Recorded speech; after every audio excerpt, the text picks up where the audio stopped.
Hey there, Mr. Reddit here. Welcome back to another episode of r/Entitled Parent Stories. Today we have a very special episode for you, a compilation of some of the greatest entitled parent stories we read over the past year. So sit back, relax, and enjoy a few hours of the most entitled parents you've ever heard of. And by the way, Karen assured me that if this video gets 1,000 likes, she won't try to speak to anyone's manager for an entire week. So please smash that like button. And if you're new, subscribe and turn on notifications for new stories from Reddit every single day. And become an official member of the Re-Army today, and I'll give you a shout out in an upcoming video. r/Entitled Parents.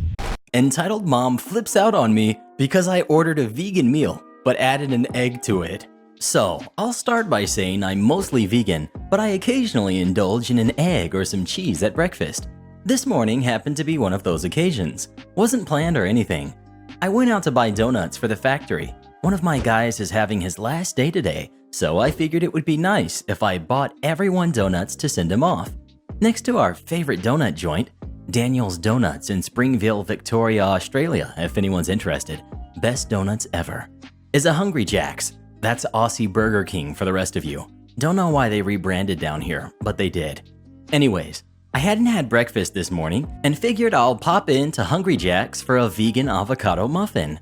Now those things are alright, but I was a little extra hungry and kinda in the mood for an egg, so I asked for the vegan avocado muffin with egg and a large meal, Coke for the drink. It's at this point, a woman who had already ordered completely lost her mind. Should mention, she's an entitled mom, as she did have her kid with her, and the poor thing was quiet this whole time though. The woman went up to the counter and asked them what I had ordered. I was raised to mind my own business, so while I could overhear the conversation, I shut my mouth. Entitled Mom. What did that tradie just order? Cashier. Vegan meal with egg. Entitled Mom. Well, if it has egg, it can't be vegan. Change the order so there's no egg. Cashier. I can't do that, ma'am. He ordered what he wanted and paid extra for the egg. That's ridiculous. If I order a vegan burger with bacon, would you make it? Of course. But that's impossible. Bacon isn't vegan. This went on for a bit, until I lost it and started laughing. You think this is funny? What the heck is wrong with you? Me. Nothing. I ordered a delicious meal, and you're losing your mind. It's pretty funny. You're just a troll. I bet this whole thing was a joke, and you ordered this to upset me. Me. Lady, how would I have known it would upset you? Sorry, are you vegan or something? Do I look like a stinking hippie? No, I'm not a vegan, and neither are you.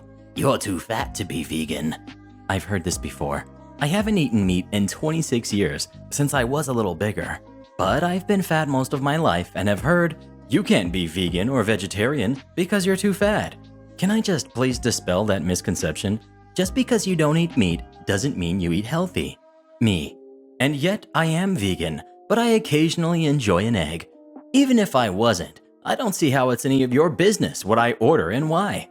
Maybe I'm not vegan, but just like the patty and avocado. Don't be stupid. You obviously did this to upset me. Change your order now. Me. Lady, I'm not changing anything, and you can buzz off if you don't like it. Entitled Mom. Kick him out of the store. Kick him out of the store. Now, there is no satisfying ending to this, except that my meal was ready, and I grabbed it. She reached out her hand to take it, but I was quicker than her, smiled at her and said, Bon appetit, before leaving. There was no store manager, no men in white coats to drag this jerk away kicking and screaming, and nobody to swoop in and save the kid. Just a crazy jerk who can't mind her own business, and me, a dude who encounters way too many crazies. Speaking of Burger King, what do you like more, Burger King or McDonald's? Please let me know. Karen in a restaurant demands a booth that is already taken. The couple sitting there refuses to leave. Chaos ensues. I saw a public freakout recently that reminded me of something that happened when I was a hostess in my early 20s at a steakhouse. A family of 4 came in, and when I set them, the mom, I'll call her Karen, wanted to move to an area where no tables were open. I told her she could wait back up front and we'd seat her when one of the tables opened. She insisted on standing right by the bus station so she had a view of the people sitting in her desired area. The 4 of them were in the way of guests and servers, but Karen did not notice. She was too busy staring daggers at people eating. I went to the manager, who tried to move her, but to no avail. Finally, we just let them stay because we noticed a couple in a booth packing up their food. I checked in a few minutes later to see if that table had left yet and was dismayed to see they had ordered dessert and coffee. Karen was still standing there, watching them. The kids were bored and running up and down the wheelchair ramp. I asked Karen again to move back down to the waiting area as she was blocking servers and her kids were an accident waiting to happen. She loudly asked when her table would be ready and pointed right at the couple sipping their coffee. Knowing we were talking about them, the couple looked at us and smiled. It hit me then that they were not leaving on purpose. Oh no. Karen realized it as well because she got very angry. She yelled that they were holding her booth hostage and we should kick them out. I told her we would not ask anyone to leave until they were ready. Then I watched in horror as the woman approached the couple. Karen, "You're done here. This is my table now. Pay the bill and go." Couple, smiling sweetly. "We just got our coffee and dessert." "Then take it to go. We are hungry and you're in our booth." Couple, "This is our booth. It's not yours until we leave." Karen raged insults at them until the manager came rushing up to help. He tried to intervene, but could not be heard over the screaming about her starving kids. The couple kept their cool the whole time, nibbling their dessert and stirring their coffee at a sloth's speed. Finally, the manager had enough and told the woman to get out. She was utterly floored that we were asking her to go and not the couple. She picked up an empty dessert plate from the table and chucked it across the room when it hit a wall and smashed into pieces. The manager screamed for someone to call 911. This was before everyone had cell phones. I remember trying to hide my smile from the people around me. What adult acts like this? This woman was in her 40s. There were a ton of open booths too, just not in that area. Karen's husband appeared, grabbed her by the sleeve and started pulling. She let him lead her towards the front door as she continued to yell insults at us. She called the manager a loser and mocked his career choice. She told me I was a plain nothing going nowhere and worthless. And when they had gone, I went into the back for a while to hide. I needed to get away from people. When I returned, the server of the couple ran up to me. "Server, that couple left, but they wanted to talk to you. They felt so bad about how that woman acted. They saw her watching them, and she was being so rude, they decided to take their time to mess with her. They didn't think she'd do that. They waited a few minutes to talk to you, but they thought you went home and asked me to give you this as an apology." He handed me a $100 bill. It was a crappy night, but it kind of made me feel better. It's not every day a customer acknowledges when they've made your life miserable. Thankfully, Karen was never seen again. Edit. I say the couple made my life miserable because they were done eating and planning to leave, but they decided to stay and mess with the Karen. If they had just left, none of that would have happened. Nothing they did hurt me, but the insults from Karen sure did. It's not easy to be a young kid making $5 an hour and being berated by people who think they're better than you. Man demands refund for 4 bottles of wine while only returning 1. Okay, so this happened just yesterday. Was too tired to write it up when I got home last night. It happened very fast and he was mumbling somewhat, so I'll have to paraphrase slightly. Cast. We've got me and we've got the irate customer. I'd only just started my shift when a man gets far closer to me than I'd like and asks if I'm the manager of the shop. I explained that while I wasn't the overall manager, I was the shift manager and asked if there was anything I could help him with.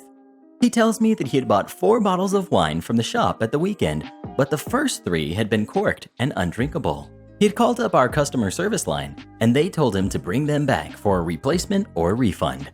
Me. Would you like them replaced or refunded? Customer. I'd like them refunded, please. So I asked him to follow me over to the tills so I can put through his refund.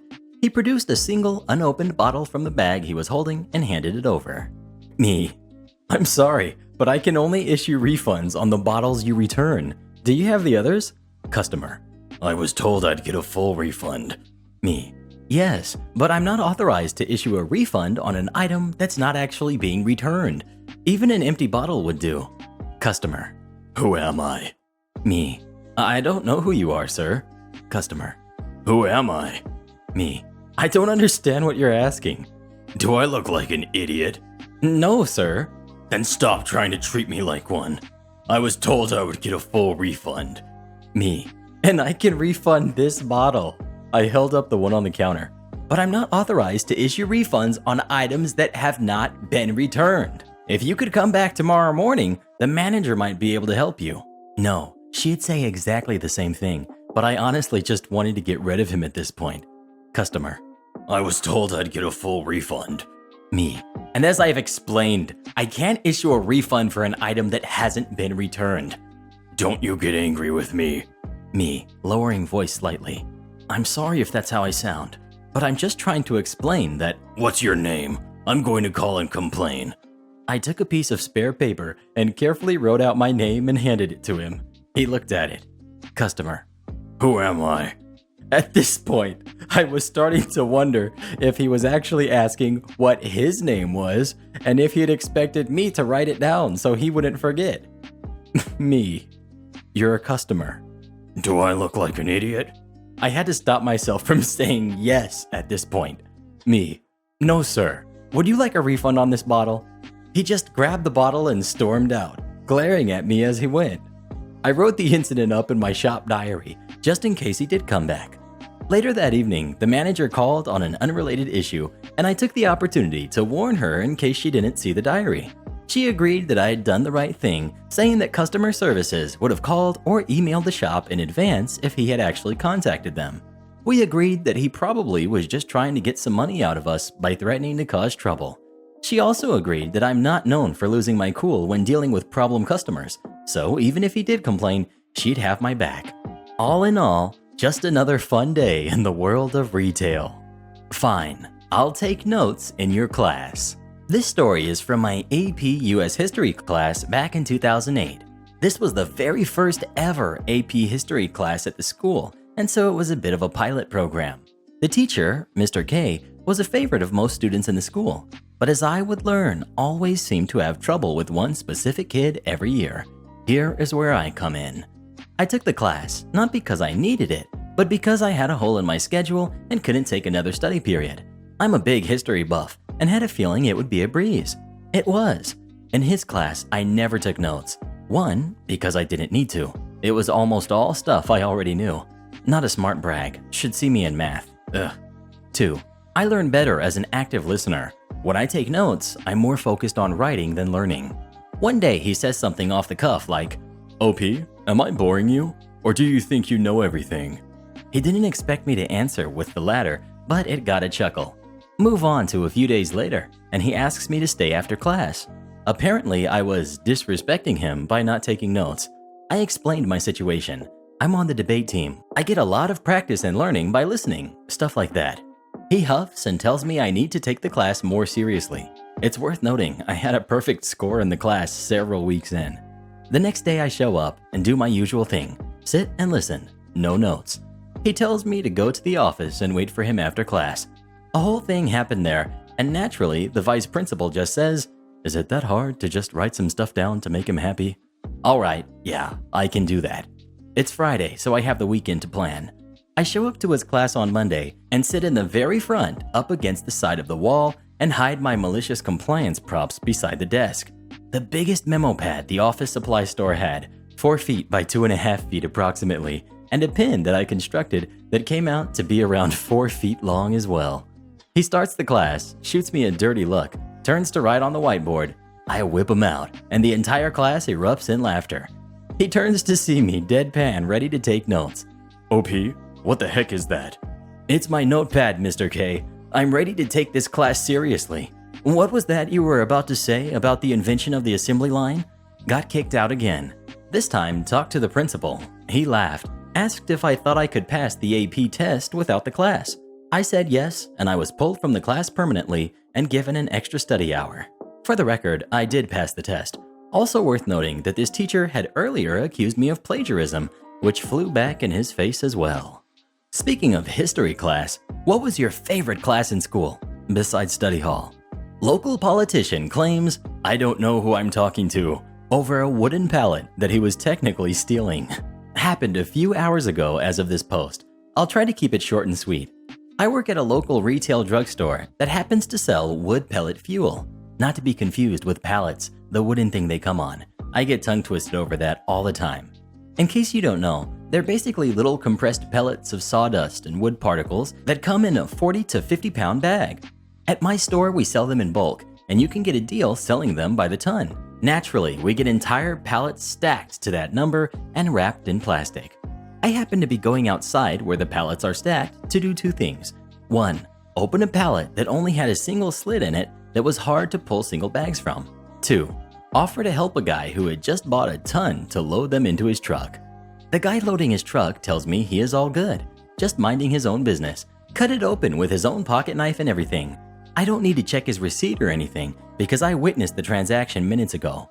I go to do the other task I listed above when I hear the sound of one of the wooden pallets landing in a truck bed.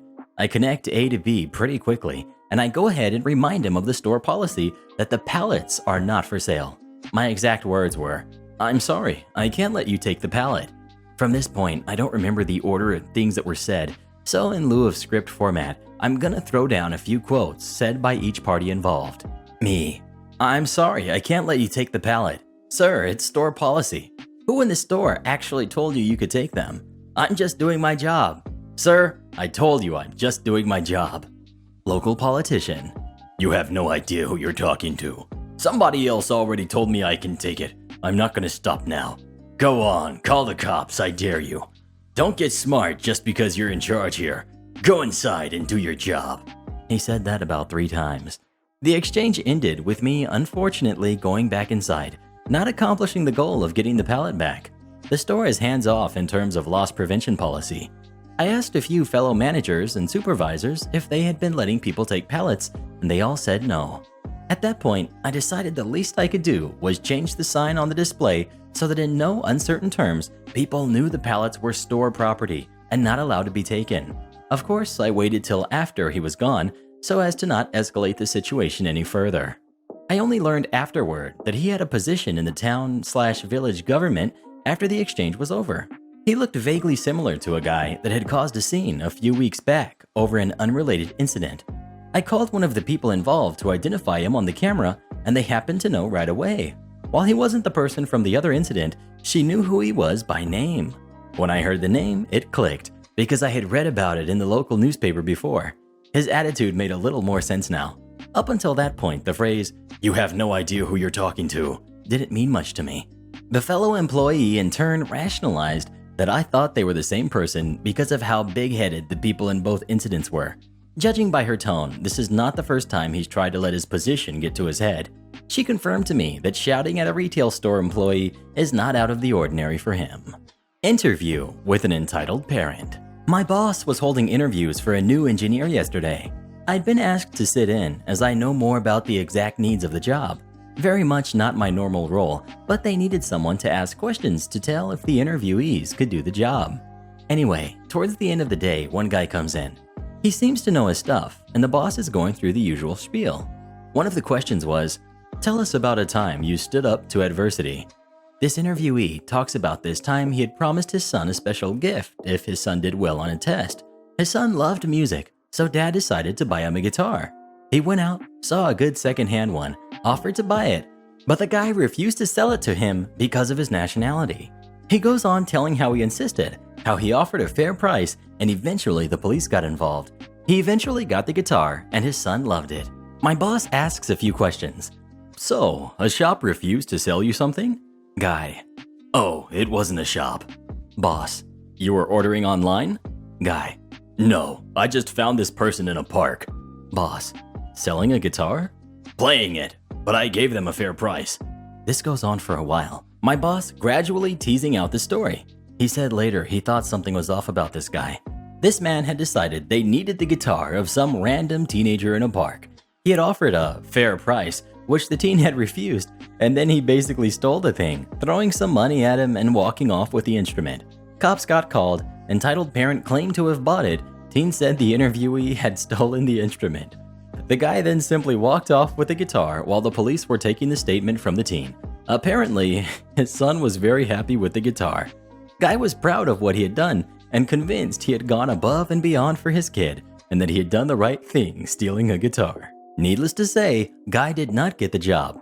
My boss has also contacted the agency that referred the interviewee to blacklist him. Entitled mom tries to steal my wedding money. We've got me, my fiance, entitled mom, bank employee, and bank manager. Me and my fiance are getting married in December. We both set up a joint savings account, and with a great deal of working our butts off, we were able to save up about $10,000 for the wedding of our dreams and our honeymoon and anything else we'd need down the line. Now, a while back, I agreed to have a cup of coffee with my horrible entitled mom, the one who was a total jerk and walked out on us 11 years ago. The only reason I agreed to meet with her was because I promised my little sister I'd try and be nice and hear her out. Anyway, we spoke. Well, she spoke and I just glared at her and then we left. She then begged me for a lift back to the station and I begrudgingly agreed. I dropped her off and hoped I'd never see her again. Until today. We were sitting at home watching a movie when my phone rings. It's the bank. Bank employee. Hello, this is bank employee calling from Santander. Am I speaking to OP? Me. Yes, hi. Can I help you? Bank employee. I need to discuss account-sensitive information. Can you just confirm some security details for me? I answer his questions and then ask what is going on. Employee. Your fiance is sitting in our waiting area. She's requesting that we transfer $7,000 from your joint account into an account in a different name. Obviously, this raises some flags, and as per your security settings, any transfer over $1,000 requires joint authorization. We did. Hang on. Sorry, I've just been told she's left the branch, although we still have the card. Me. Let me stop you right there. We're coming in now. Whoever just tried to transfer money from my account wasn't my fiance, as she's sitting right next to me. I'll be there in 20 minutes. Employee. Okay, we do have to notify our fraud office of this incident. I'll see you soon. Me and fiance get to the branch and ask to speak with employee and he walks over. Employee. Hello, we just spoke on the phone, didn't we? Me. Yes, hopefully you can tell me how someone got access to our account. Certainly. First things first, if I may see some ID, I can give you your card back. Me. Sure thing. We both hand over our driver's licenses. He looks at them and then hands it back, along with the card. Fiance. Can you describe the woman who tried to gain access? Me. Actually, you could do one better. I showed my warrant card and badge to bank employee. Me. Police. Would you mind getting your manager? I'd love to have a look at the CCTV from the time of the access. Employee. This is quite irregular, but I'll go get my manager. Ultimately, it's her choice should she show you the footage.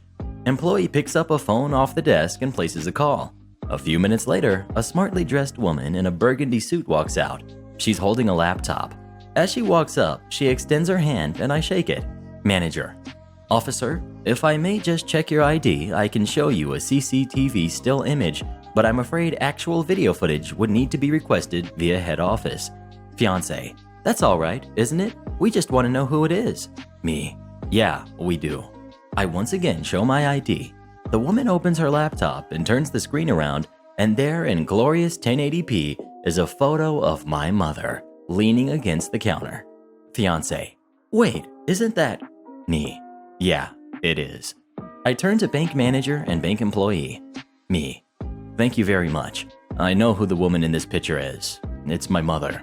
She's unwell. Please proceed with contacting the fraud office, and I'll deal with her. Thank you so much for your time. We leave the branch, and I take my phone out and dial my mom's number. She answers almost immediately. Entitled mom.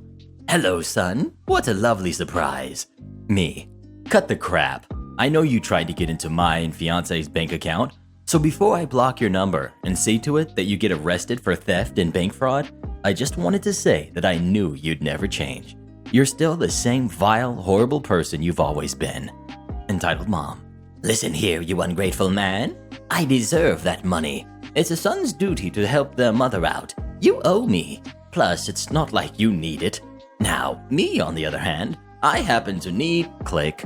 I end the call and push the block number button.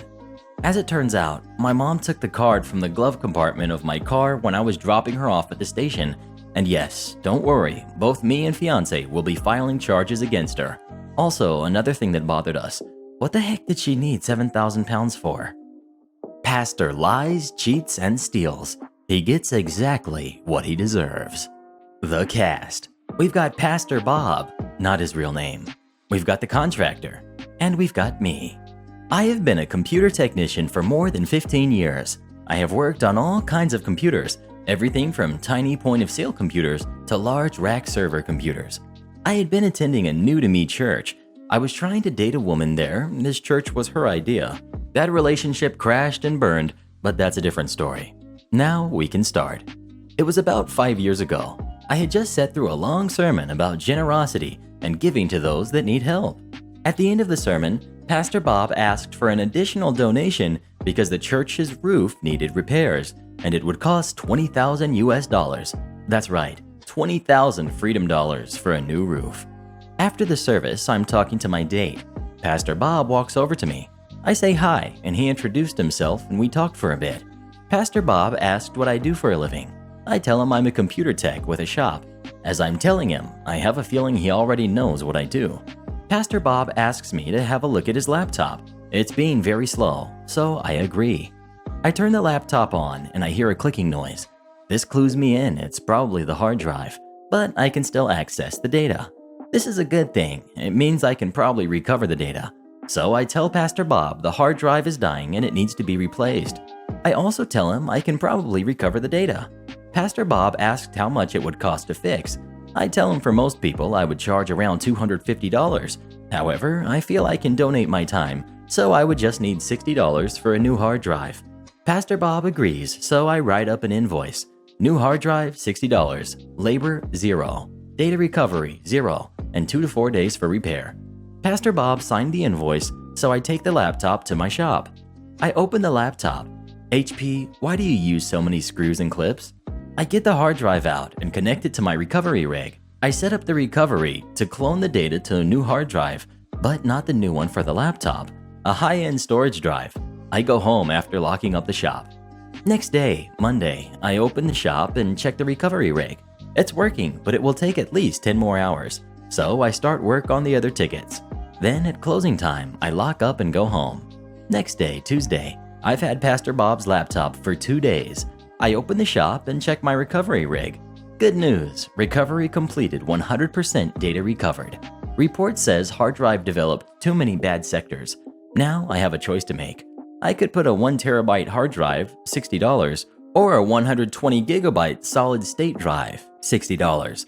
Or I could pay some money myself for a 240 gigabyte solid state drive, $100. I decide why not and put the 240 gigabyte solid state drive in the laptop. I then clone all the data over from the new recovery storage drive to the new 240 gigabyte drive. An hour later, the clone is done. So I check everything, and the laptop works great and is exactly like how it was before the first hard drive had failed. Even the login still worked. So I call Pastor Bob and tell him his computer is done. He says that's great, he will be here soon to get it. About 45 minutes later, Pastor Bob walks in. I show him his laptop working and it's much faster. He loves it, signs the pickup form. He then pays me with a check for $60. It's important he paid with a check. I do a bank run on Monday and Friday, so that Friday I'm at the bank. I'm informed that Pastor Bob's check is void. What? Why? Pastor Bob had placed a stop payment on the check, so I call him and he ignored my call. I go to church on Sunday. Pastor Bob gives a sermon about not lying. I walk up to him and he avoids me, so I leave and decide I'm going to write it off. I spent $100 and some time to do something nice. A few weeks later, a customer walks in looking for a new computer, so I offer him a drink and go over his options. I'm chatting him up and he tells me he's a contractor and he mostly does siding and roofing. He's thinking about offering solar, and that's why he's getting a new computer. I ask how much does a new roof cost? He says up to about $10,000. So I ask him, why would someone say $20,000? He had no idea. I thought it was strange. I asked about the church. Contractor said it would have been simple and around $5,000, and he could probably do it for less. Contractor buys nice new laptop. Sorry the setup took so long. The revenge starts now. Something about what the contractor said bugs me later. Why would Pastor Bob lie and say $20,000 for a new roof? And why would he stiff me for $60? I then remember I never cleared the recovery rig storage drive. So I check, and there it is, Pastor Bob's laptop data. I look around. It's slow and I'm all caught up on repair tickets. So I decided I'm going to clone Pastor Bob's data to a second laptop. I look around a bit. He had all of his logins stored in a folder on the desktop, including his online dating logins and online poker. Did I ever mention Pastor Bob is married? I start printing his online dating messages. I look back and find Pastor Bob had been meeting several women from his online dating. He had been paying for his dates from the church's donation fund. I'm getting angry now. Then I realize he had met up with the woman I was dating when I was dating her. It was then I decided to break Pastor Bob. I printed out all his dating messages for the last 6 months, except I refused to print the pics. It was an impressive packet. I then decide I need copies of the packet, so I ordered 100 packets printed from a major online printer. A few days later, my order of revenge packets arrived. These revenge packets are amazing, double-sided, staple-bound, with a cover with Pastor Bob's face on it. Now the conclusion, and I think it's worth it. This church had a calendar of what the sermon might be about, and a perfect Sunday was approaching. I go to church that perfect Sunday. I show up a bit late. Everyone is in the church, so I put a revenge packet on each car. I have a few revenge packets that are in yellow envelopes, so I put them in the mail. I sent one to all the high-ups in the church, and I sent a special packet with some of Pastor Bob's pics to his wife. I sent the return address to the church. I also emailed a bunch of people the revenge packet from a burner email. A couple weeks after that, I went back to that church. Pastor Bob was gone, and so was his wife. Several of the women were also gone, including the one I was dating. I asked one of the important people there what happened. The answer was amazing. I was told about the revenge packet and how everyone had gotten one. The day my revenge packet appeared, the sermon Pastor Bob had given was about the evils of cheating. Thank you, church calendar. The fallout. Pastor Bob was fired and shunned. Multiple women from the church have not returned, including the one I was dating. Pastor Bob's wife is divorcing him, and she is the one that owned the house and cars. Pastor Bob is now being sued by several people, including the one that fixed the roof. He never paid any of them. There were also rumors of a criminal case for embezzlement. No one has seen Bob in a while now. The church might close if they can't find a new pastor, but the church's money is very low. Apparently, he also spent over $30,000 in online gambling. Old lady on airplane refuses to take her feet off of me. Sorry if things are a little choppy. This happened when I was 11. I'm 17 now, and the only other person there was my mom. She filled me in on the parts I had forgotten. Characters. We've got me. We've got my mom. Not entitled.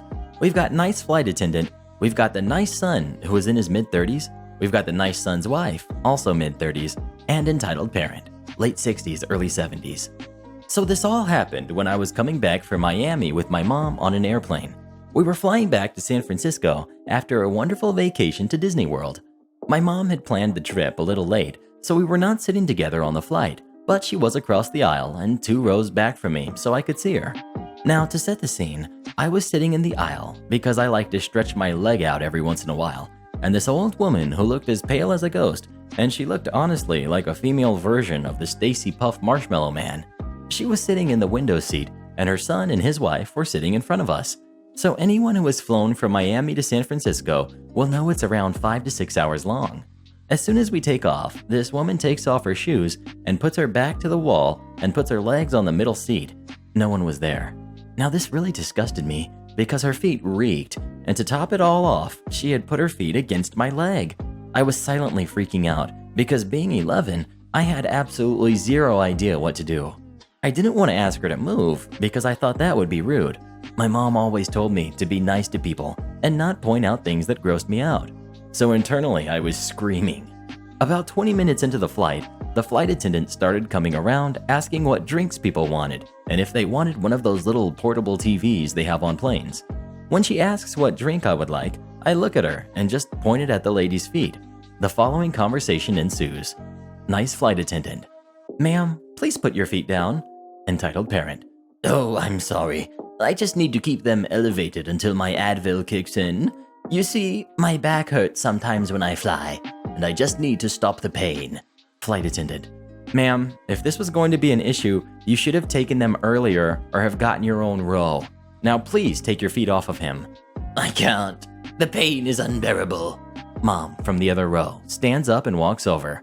What's the problem over here? She then noticed the lady's feet. Excuse me, please get your feet off of him. At this point, I just froze and didn't say anything because I don't like confrontation. Entitled parent. If he had a problem with it, then he should have said something. It's not my fault that I have so much back pain. Honestly, probably is her fault because she was super heavy. Not that there's anything wrong with that. Her son finally chimes in from in front of us because our conversation had woken him up. Nice son.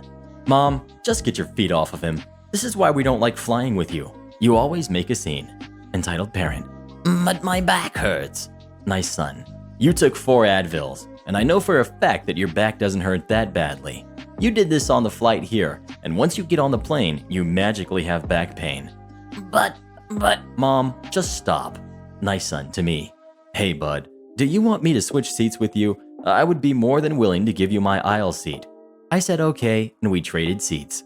My mom thanked the nice son, and that was the end of it. The flight attendant gave me an extra stroopwafel because I went through that. I thanked her for that, because now I love stroopwafels. Once we get off of the plane and we went to get our luggage from the carousel, my mom and I saw entitled parent, nice son, and nice son's wife arguing about something, and I swear I heard nice son say something about how this was the last trip they were taking with entitled parent. I do feel bad if she was truly in pain, but if she knew it was going to happen, then she should have done something beforehand. I have to show up at 8:30 no matter what the schedule says? You got it. I was working for a daycare center while I was in college. We staggered staff in and staggered them out so that we were always fully staffed when all the kids were there, and they all had various arrival and leaving times. So staff could be scheduled to arrive anytime between 7:30 a.m. and 2 p.m.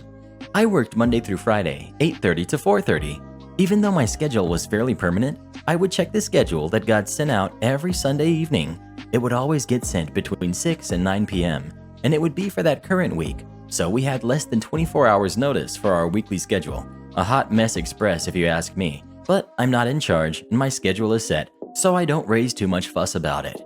One week I get the schedule, and it says that my arrival time is 9 a.m. instead of my usual 8:30 for the entire week. I figure they're just trying to make minor cuts, and they really like having everyone under the full-time threshold, so I just assumed they were barely cutting my hours so they could get away with it. No big deal.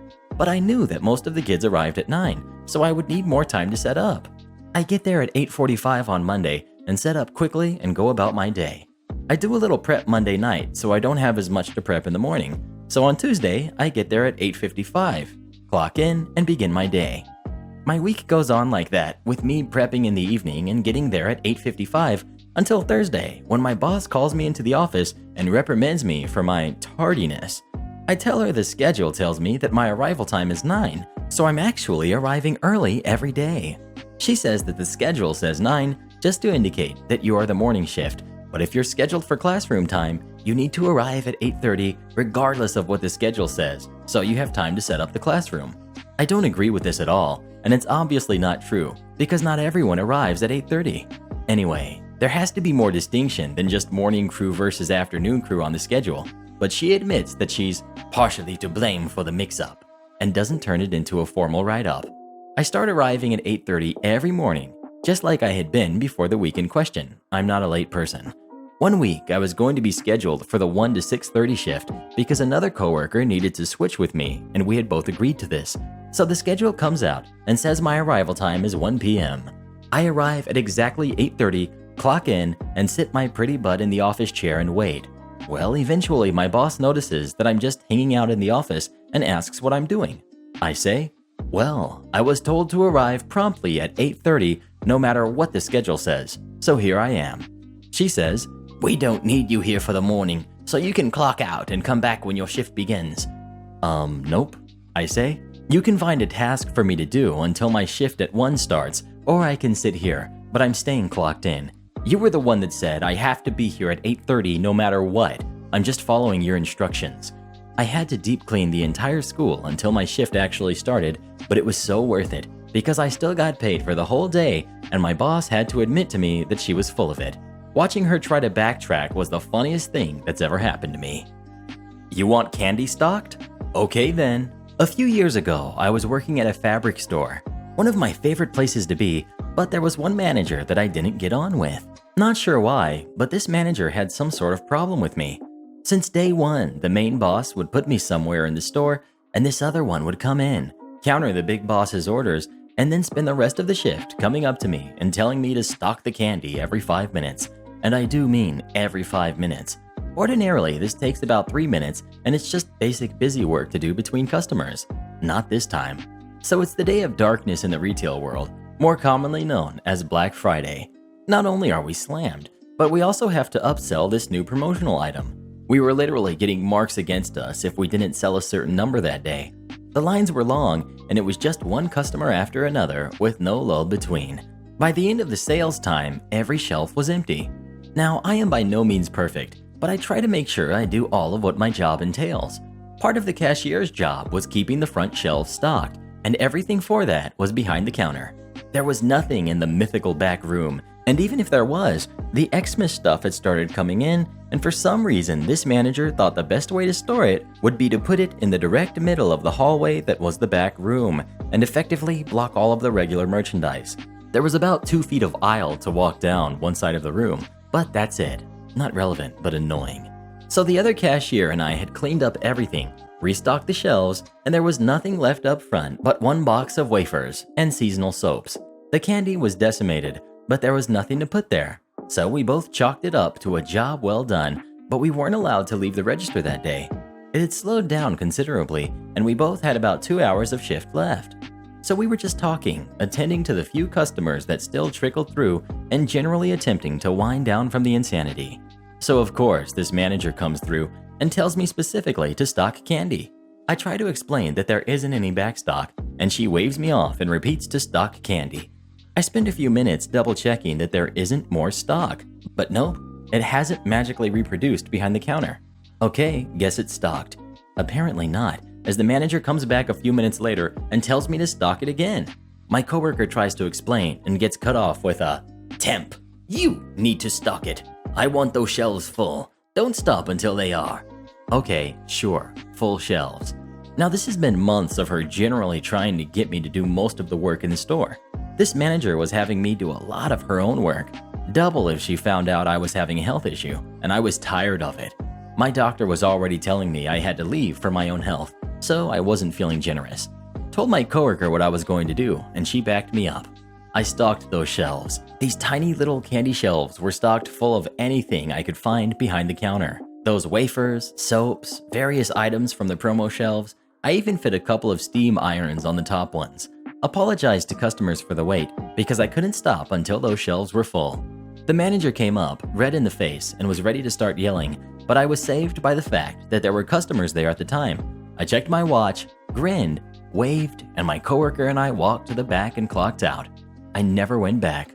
Shopped there a few times since, and that manager is gone.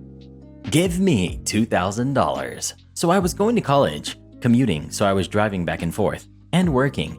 I pulled out a loan to help pay for it and mistakenly thought I was getting $5,000. Please roast me for my naivete. I mistakenly told my mom, and she asked me if she could have $2,000 of it. I was happy too, at first. She didn't have a vehicle. She's gotten into wrecks in the past, and genuinely felt bad for her. We didn't have a vehicle all throughout high school, and for the most part, apart from the year my dad didn't have a job and stopped paying child support, we could have gotten one if we had saved up all that time, but my mom is really bad with money. I love my mom and wanted to help out. I thought I would be selfish if I didn't, so I told my boss, really proud of myself for being so unselfish, and she basically told me I was an idiot. She told me that I needed to keep that money for myself and buy myself a vehicle or put it towards college. I thought about it and kind of realized she was right. My mom, although I do love her, would give my brother her money and then ask me to cover it. They would buy a bunch of stuff they didn't need and then ask me for money to pay the bills. I didn't mind at first because I thought it was better to be unselfish. Finally, I got fed up with it and her, so I told her I was keeping the money. For the next month, she proceeded to harass me about how much she needed the money, threatened to kick me out, tell me to go live with my father, and guilt trip me constantly. She even got my brother in on it, and he would tell me I was a selfish jerk. I still live with my mom, and I'm trying to get out because it's hard to live with her sometimes. Any advice? And I'm sorry for the depressing post. Edit. I'm sorry, I should have mentioned this happened years ago, but it hasn't stopped. They continuously spend money they can't and ask me to cover it. They would hit me up while I was at college for money. My mom would also give money to my brother. He likes to act like a jerk, treat my mother like crap, and then when I get into arguments with my mother, suddenly he's Mummy's little boy.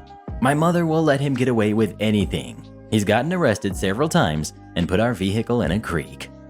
Karen at ski resort snaps at me for asking her to look after her kid. So, this happened about a month ago. I was on a skiing holiday with my parents and everything was fine until that one day. It was nice and sunny, so the slopes were crowded and skiing normally was almost impossible. There was no room, a lot of beginners, and as always, the ones who just thought they could ski but actually couldn't. Back in the day, about 30 years ago, my mom hurt her knee really badly while skiing and has since been really scared she could get hurt again. Therefore, she mostly goes really slow and on the side of the slope. The slope where we were was partially closed due to the warmth, so you had to ski around the closed part. Now, the closed part was not prepared at all, so it was basically just a snowy ledge. Enter entitled mom and her kids. My mom stopped at the ledge to avoid the crowd, but she couldn't go around it right then because there were just too many people skiing too fast. And along came entitled mom with her kids skiing in front of her. One was about 13, but could barely stop next to my mom, like really close to her, about half a meter maybe. The other one was about 5 and was still learning. He could not stop.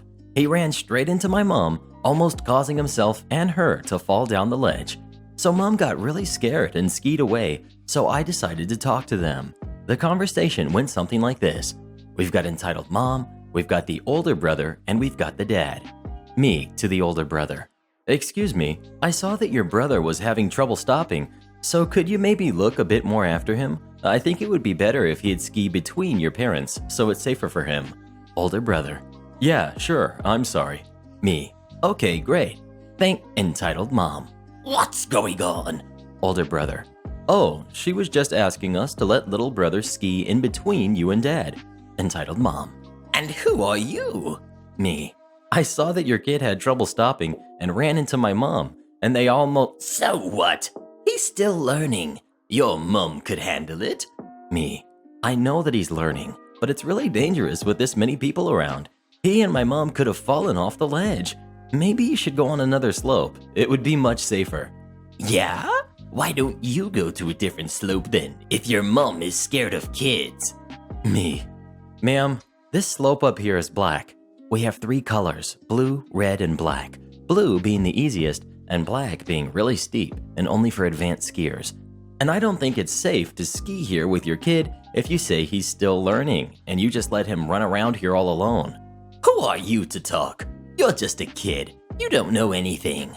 I'm 19 and have been skiing since I was 3. You probably can't even ski yourself and just want to brag with your rental equipment. Having your own skiing equipment is kind of a status symbol for those rich people who go skiing once a year and travel to the most expensive resorts just to sit in the cabin all day. I don't have rental equipment as we go skiing a lot in winter, and I'm more comfortable using my own stuff instead of getting used to new equipment every time. The dad. Honey, just leave it alone, please. Me to the older brother. Just look a bit more after him, please. I don't want him to get hurt. Brother. We will. Me. Okay then. Bye. Entitled mom. Bye.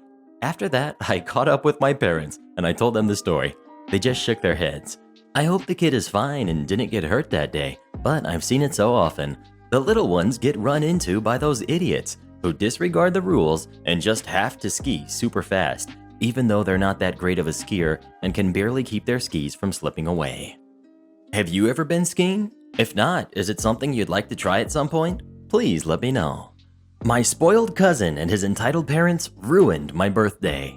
We've got spoiled cousin, who's 4 years younger than myself. I kind of grew up with him, and he was 6 when this happened. We've got the entitled parents of my cousin, my entitled uncle from my mom's side, and his wife. And we've got me. I was celebrating my 10th birthday.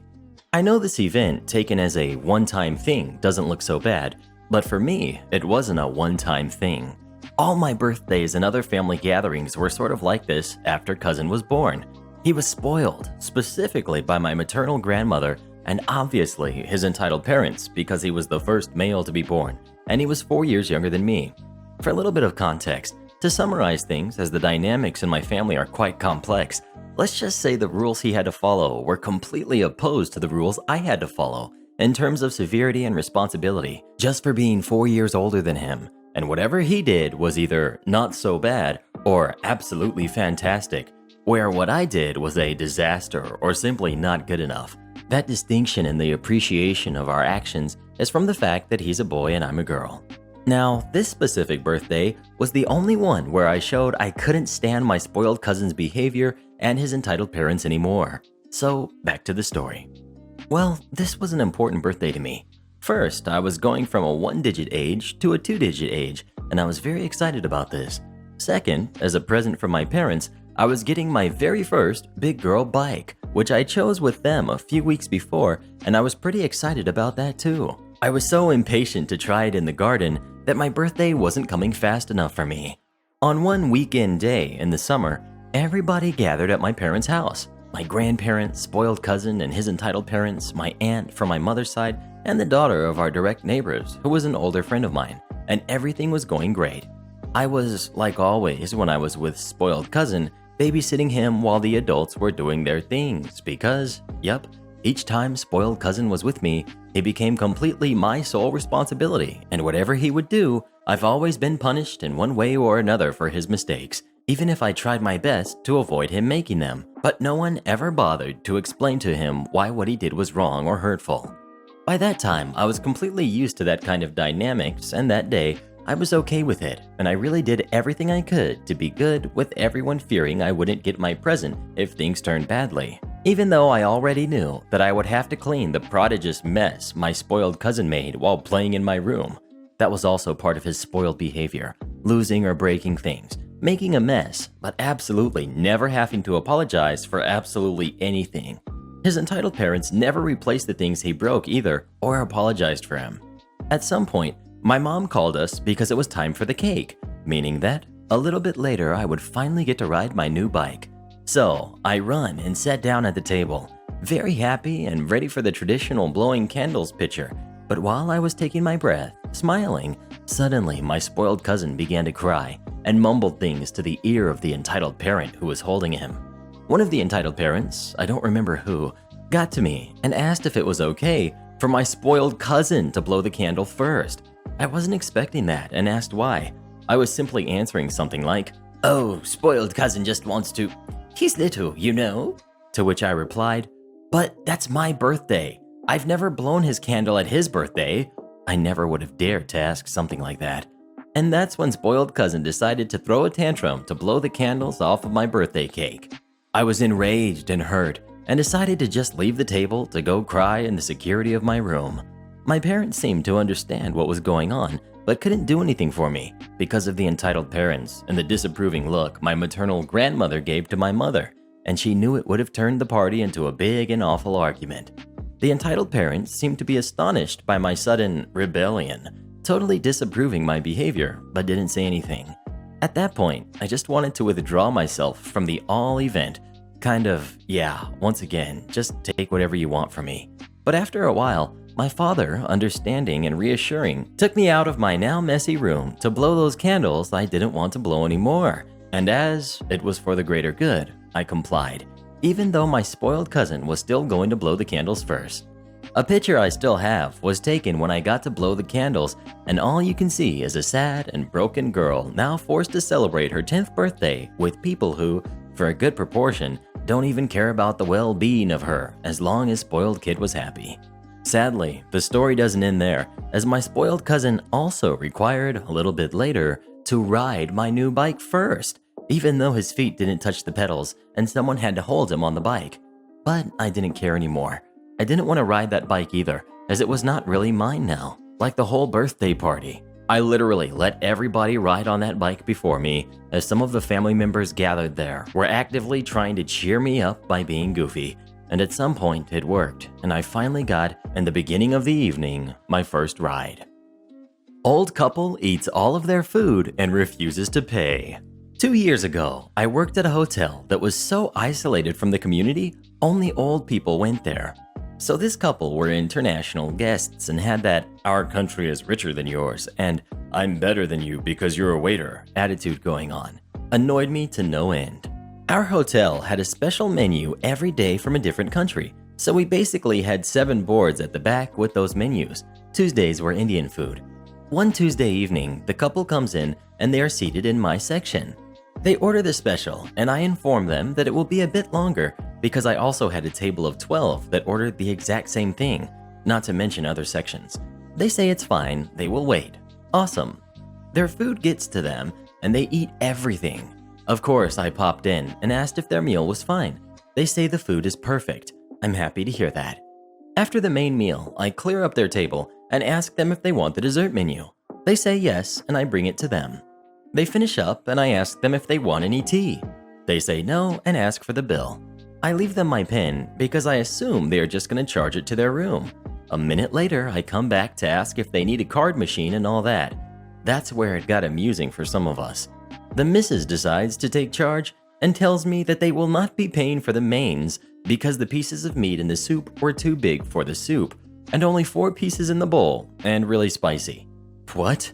I ask what they mean, and they repeat the very same thing. I tell them I can't do anything about it now because they already ate all the evidence and told me that everything was fine throughout the whole dinner. They say that's not true and that they will not be paying. So naturally, I go and inform duty supervisor, who is my hero, because this woman doesn't take crap from anyone. After 20 minutes of arguing, they take their things and leave. My hero takes a card machine and follows them. I laugh and continue on because I still had tables and I also had to clear up theirs and reset it. Not even 5 minutes later, my hero walks in with a receipt that not only shows that the bill was paid in full, but a 20% tip was also charged. They never tried to pull anything else for the rest of their stay. You want your club sandwich to stay together? You got it. This happened about 4 years or so ago. I used to work as a cook at a dine-in restaurant of a truck stop. The lack of leadership by the restaurant management bred an atmosphere of being able to get away with just about anything among the employees, including how we interacted with the customers. My coworkers quickly learned I preferred to work than gossip, and they even more quickly regretted the rare time or two they would try to get me involved in some drama. As most of them didn't like my sarcastic wit, they would let me be. I pretty much was back in the kitchen most of the time and didn't have to usually deal with our guests, but would be out front from time to time, usually on my way to or from the restroom, and did get to know many of our regulars. There were all kinds of truck drivers, the ones who were cool and fun to talk with, the flirts, every once in a while an occasional creep who had to be dealt with. All walks of life of drivers graced our establishment, and for the most part, no problems. Then there would be the drivers who, no matter what you did, were just outright jerks, rude to the staff, complaining about everything, and I mean everything. The weather, the repair shop, the music playing on the intercom, the showers, the price of diesel, the cost of items in the store, which was a separate department from the restaurant, the truck parking, all things that we had absolutely no control over, and hey guys, we're just here to serve you food, okay? Yeah, it would get a little tedious listening to the whiners, so whenever I happened to spot the few habitual verbal offenders sitting out front, I would take the way back around to the ladies' room. Like I said, I don't care for gossip or drama. So I'm working the grill line. It's a somewhat slow afternoon, being middle of the week. The front counter is about half full with drivers sitting around chatting and eating when one of our regular jerks comes in. Now, this particular regular jerk was a special breed, the kind I refer to as not happy unless they are watching the world burn. This guy took being a jerk to the next level, never wanted to socialize with the other drivers, never tipped the servers, always got his food to go. Yes, he would every single time open the container to inspect his order, grumble, and make a snide comment. Would get the same thing every time, a club sandwich with fries, and for whatever reason, he would stick his head around the corner of the server line to see who was cooking before ordering, even though he would get the same thing every single time. Out of the corner of my eye, I see this driver peeking at me for a moment before he disappears from sight. Knowing what is coming, I go ahead and start the order. Now, the club sandwich that we made was of the triple-decker variety. 3 slices of bread, ham, turkey, bacon, mayo, lettuce, tomato, and cheese, which upon assembly was held together with frill picks, Very long toothpicks with colored plastic frills on one end and cut into quarters. Sure enough, the ticket pops up on my printer a couple minutes later. As I had gotten a head start, the sandwich is already laid out on my cutting board, and I'm waiting on the bacon and fries to finish cooking. I set up the to-go box and reach for the pan with the frill picks, only to discover that there are none. No surprise, honestly. The other cooks aren't exactly known for keeping up with the line stocking, so I go over to the storage room to get some. We are out, completely. There isn't one single frill pick in the place. Oh crap, goes through my mind. Walking back to the line, I quickly brainstorm what to do. Realize that, if I'm careful, I can cut the assembled sandwich and lay it in the box with the fries in such a way that it will not fall apart. Pleased with myself and my idea, I finish putting the order together and place the closed container in the pass-through window for the server to bag up. As I have no other orders at the moment, I decide to text my general manager, who is scheduled in later in that day, about the frill pick situation and to ask if he can stop and pick some up on his way in. Before I can hit send, I hear a bellow from down the server line. "What the heck is this?" Immediately on alert, I step around to the server line to see Mr. World-Class Jerk glaring at me. He repeats his question, so I ask, "What's the problem?" "Why are there no frill picks in my sandwich?" he demands to know. My reply is matter of fact, "Because we're currently out." "Why not? Can't you get an order right? Why can't you do your dang job?" Crossing my arms, I quirk an eyebrow and flatly reply that it's my general manager who does our ordering, not me. That I wasn't even aware we were out of frill picks until just now. The server is standing nervously off to the side. She's waiting to see what goes down. Mr. World-Class Jerk inhales, sputters a little, then spits out, "Well, I can't eat this like it is without the frill picks to hold it together. Not while I'm driving." He thrusts the box into the server's hands. "I want each sandwich section wrapped so it doesn't fall apart." Then, muttering under his breath, he steps back out front as the server scurries towards me. She hands me the box. I turn, walk past the grill line into the back kitchen and to the prep table, setting the box down next to the dispenser, open the lid. "You want your sandwich wrapped? You got it." Each individual section, carefully, lovingly wrapped in a 4-foot-long sheet of 18-inch wide food service grade saran wrap.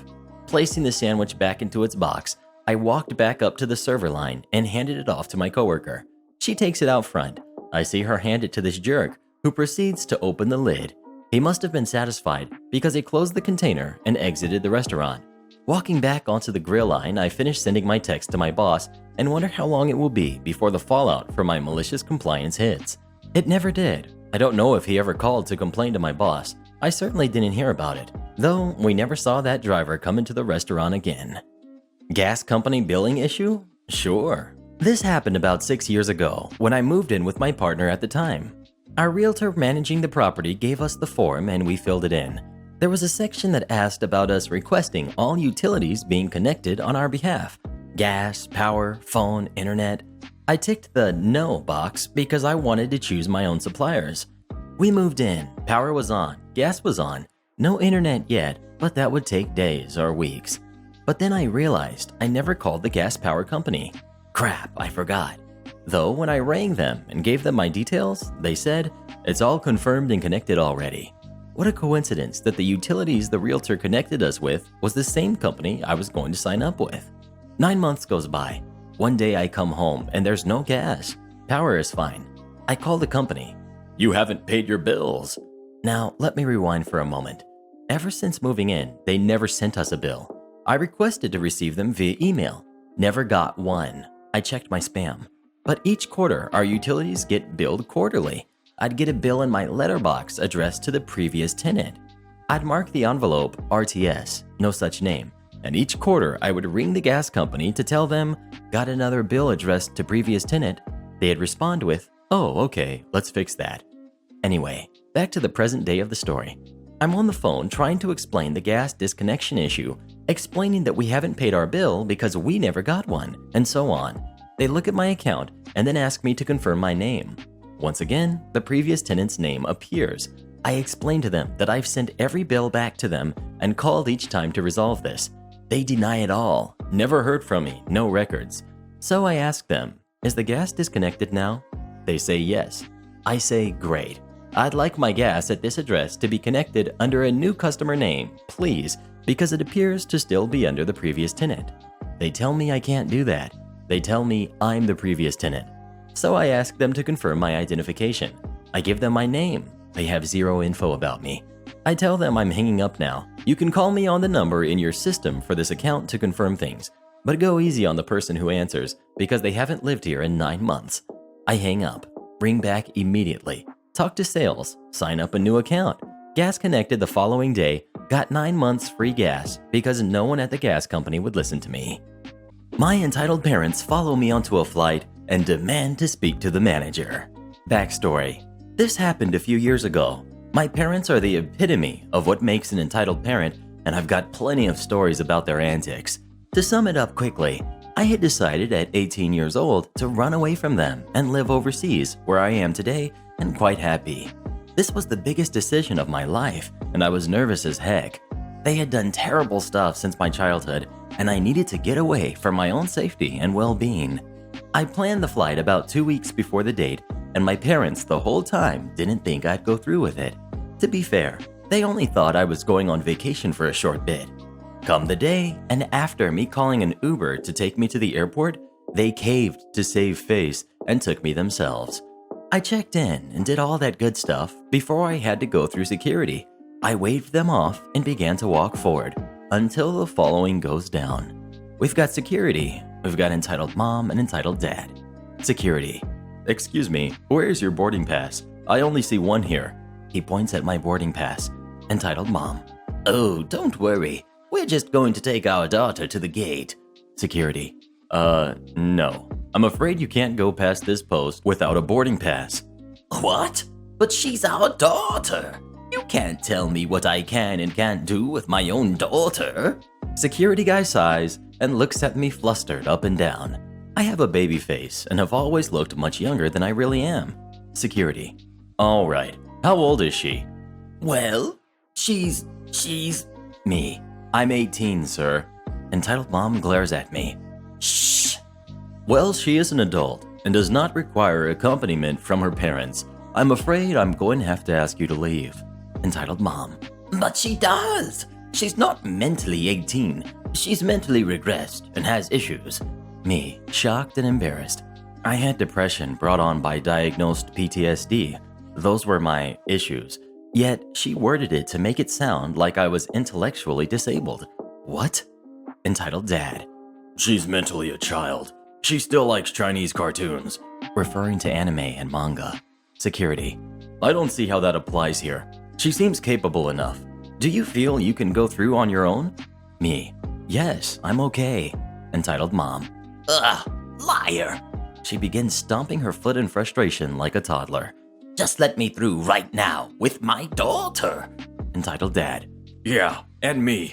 Security sighs, calling another security officer over. Officer 2. What seems to be the problem? Entitled mom cutting them both off. This jerk won't let me go through the gate with my daughter, who is mentally disabled. Security 2. The real story, please. Security explains the deal, and entitled parents are fuming. They can tell by the looks on their faces they're not going to get their way. Finally, entitled mom yells out the famously awaited Karen line. I know my rights. I demand to speak to your manager. So another person comes over, and the three of them are talking quietly together. Me. Mom, Dad, this is going too far. I'm gonna miss my flight if this keeps going. Entitled dad. And whose fault is that? You should have booked a later flight. Me. My flight is at 11 at night. Not my problem. If you miss your flight, that's on you. Finally, they stop talking and approach us. Supervisor. Hi, I think we can make a compromise. I'm not supposed to do this, but I'll allow one of you through with her to have a meal or just sit with her for a bit. I could really get in trouble doing this, but I know how far she's going, and I know it'll be hard. Entitled mom reads her title name on her name tag. I asked for a manager. Manager! Entitled dad. This is pathetic. Your proposal is also pathetic. How are you going to break up a nice family like that? Me. I really will be fine. I'll catch up with you next time, okay? Supervisor. I understand where you are coming from, but OP seems to be more than capable and is an adult. I am breaking the rules by letting even one of you go through without a ticket, but it is my offer. Entitled Mom. No, no, no! This is ridiculous! By now, Entitled Mom is stamping around and waving her arms around. She gets up close to the two security who kinda eye her, and she immediately backs away, but doesn't stop stamping. Security. Ma'am, I'm afraid if you don't stop, I'm going to have to escort all of you away. Me, realizing he means me too. I quietly mutter an, "Oh crap," under my breath and begin to panic a bit. Entitled Mom. Fine, we'll just take our daughter home then. She takes my arm, but I quickly pull away. Me. Stop! Entitled Dad. How dare you! Apologize to your mother. Supervisor looks at me. Would you like a parent to go with you? Me. No, not really. Entitled Parents. What? Supervisor. Okay, please come along then. No! I demand you let us on her flight with all the problems you've caused. Entitled Dad. Yeah, and make it first class, or any upgrades. Entitled Mom. You didn't get the manager. You got a supervisor. You lied to me. Manager! Manager! Supervisor, ignoring, turns to me. May I double check your ticket? Me.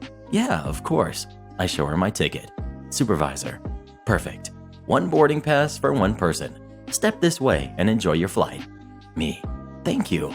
Entitled Mom grabs my arm. No! Okay, one of us will go through. OP, you like Wendy's, right? Let's get Wendy's through there. Me removes my arm. No thank you. I grab my suitcase and walk through security. Entitled Parents try to follow and are immediately stopped. Entitled Dad. This is not the service we pay for. We should be allowed a ticket on the flight for this. Entitled Mom. Wendy's, OP! Wendy's! Come on, Wendy's! Wendy's! I don't look back and am now further away. I can no longer hear them over the line of people I'm in. I got to my flight just fine and arrived in one piece. I cut contact with both of them. Legend has it, Entitled Mom is still screaming, Wendy's! to this day. Little brat ruins entire Sonic movie. Entitled Dad thinks it's okay. Cast. We've got Entitled Dad, we've got his 4-year-old kid, we've got my friends, and me. This happened a few weeks ago, just after the Sonic movie hit the cinemas. I went with 2 of my friends because we all had a Nintendo-filled childhood and couldn't miss the context of the subsequent memes on Reddit. It is important to note that I live in the Netherlands, so that means most movies come in 2 versions, the original version in English and the dubbed version in Dutch. We went to the English version to get the best immersion. We go to a screening around 2 o'clock and the venue is about 60% filled. We go sit down in our seats with some popcorn and some soda when the approximately 3 hours of ads starts rolling. Joke, please laugh. We're sitting in the dead center of the seats and I'm sitting in the most left seat out of the 3 of us. The 3 seats left of me are empty. Here comes the kid and the Entitled Dad. Kid is sitting diagonally behind me, left of me, and Entitled Dad 1 seat on his left. As I said, the movie we're watching is in English and this kid obviously doesn't understand a word of it and can't read the subtitles, so there's a constant barrage of, "What are they saying? Why are they," the moviegoers, "laughing about a joke? What's happening? Why are they doing that?" Mixed in with the classic 4-year-old comments like, "That's not allowed. Oh no, he stole," as if it's Dora the Explorer. "He's a crook. Run, Sonic, you can do it." That's fun and cute and all for a few minutes, but at max volume, so the entire venue can enjoy along and continuously throughout the screening, it's getting annoying really quick. Movie tickets and snacks aren't cheap, you know, so when you finally decide to reward yourself by going to the movies, the last thing you want are Vietnam flashbacks to your kindergarten times. After 15 minutes or so, someone, who is about 16, approached Entitled Dad in a kind manner and all seemed to be going well. But, oh no, 2 minutes later and everything continues like before. I'm fairly non-confrontational, but my frustration started to build and build throughout the screening until about 40 minutes in I snapped, in the most modest sense of the word, and said in a fairly loud voice to both the kid and Entitled Dad simultaneously, "For the love of God, can you please stop commenting on everything that happens in the movie? We all paid for the tickets, and we all would like to enjoy it in peace. My friends broke out in laughter, and I could hear some laughter from the rest of the venue because the kid was loud enough to annoy the entire venue, but I was fuming. But that became a lot worse when entitled dad just said to his kid, "Don't listen. You can do whatever you want." In hindsight, I would like to have said something right then and there, but sadly I didn't. The continuous remarks kept on coming until he finally had to go to the bathroom. Finally, 5 minutes of quiet, the best part of the movie. But when they came back, entitled dad seated himself and his kid straight behind me. Now, not only had I to endure these comments on double the volume, but I also had a kid kicking and rocking my seat on a near constant basis. He even started getting bored at the end and climbed on his and another seat and whined for his dad's phone at near the end. It was a nightmare. I was planning to say something to entitled dad and the kid after the movie, but they left with the speed of light as soon as the credits started rolling. I'm sorry this didn't have a satisfying ending. The entitled dad and kid didn't get banned for life. They were owned and speechless after my remark, and they continued as if nothing had happened. But hey, it's something, I guess. This may not seem like a big story, but it was really frustrating at the time and thought I'd just share. I still enjoyed the movie itself though, apart from the kid and entitled dad obviously. Did you see the Sonic movie? And if so, did you like it? I still haven't seen it, but maybe you can help me decide if I should. I ignore customers because the boss said so. After graduating college, I worked for about 6 months as a cashier at a local branch of a chain sandwich shop. Mostly it was a great job. Customers were mostly polite. My coworkers were friendly and helpful, and I genuinely believed in the company's products. Even my bosses were pretty great, except for one. We'll call him the jerk. The jerk was belligerent, vindictive, nitpicky, and pretty much an awful boss in every way a boss can be awful. He had the type of crappy, no excuses policy that defined excuse as literally anything besides, "Yes, sir, of course, sir." I could go on and on about all the different ways he was terrible, but this story is about one specific flavor of his awfulness. During our shifts, each employee had a certain section of the store they were assigned to keep clean in addition to their duties. The cashier section was the front counters and displays and the coffee kiosk.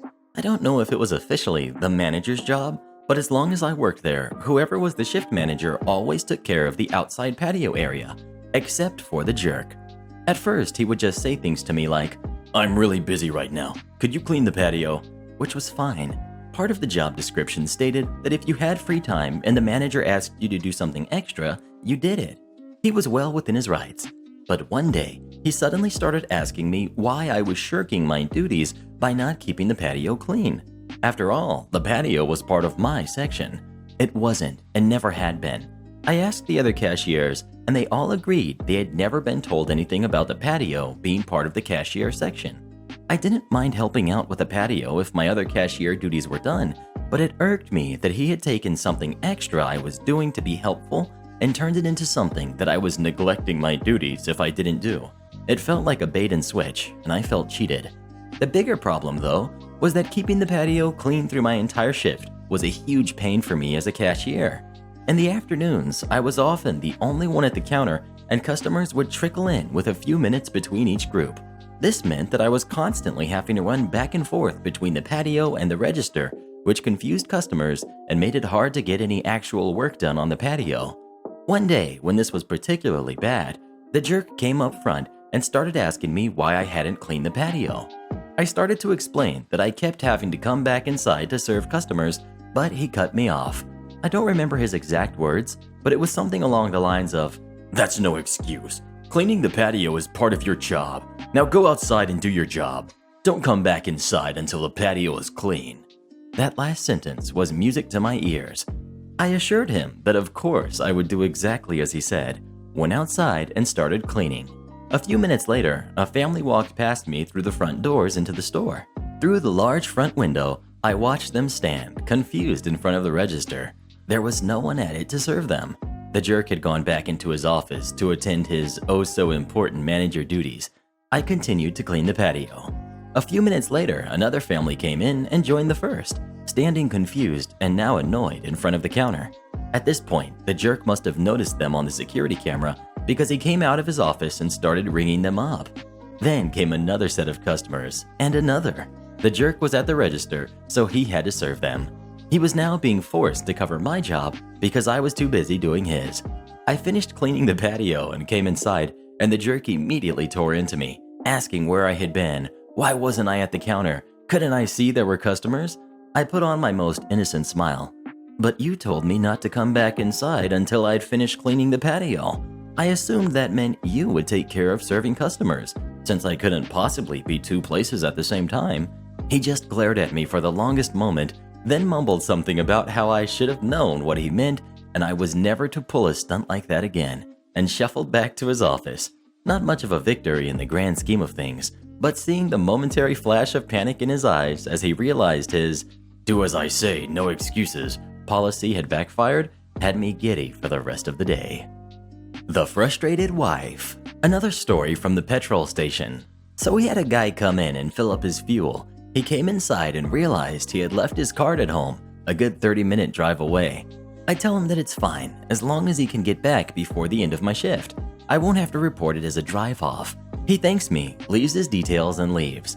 All around a decent guy. Cut forward 20 minutes or so, and the store gets a call. Me. Hello? Wife. Hi, my husband was just there and left his card at home. Me. Oh yeah, that's okay. I said as long as he could get back. No, it's not convenient for us tonight. Me. Oh, well, I'm afraid that... No, you don't understand. It's inconvenient for him to drive all the way back tonight. We have kids and we have plans with them tonight. Important plans, so he can just pay it off later. Me. Well, I'm sorry, but if he cannot return by the end of my shift, I will have to write it up and inform police about it. That's a ridiculous overreaction. I'll just pay over the phone by reading out my card number. Me. I'm sorry, but we cannot accept payment over the phone for legal reasons. It's store policy. You're making that up. It's inconvenient and my husband won't be returning tonight. Now, let me pay over the phone. Sorry, but the system won't let me, even if I... Get me your manager. Me.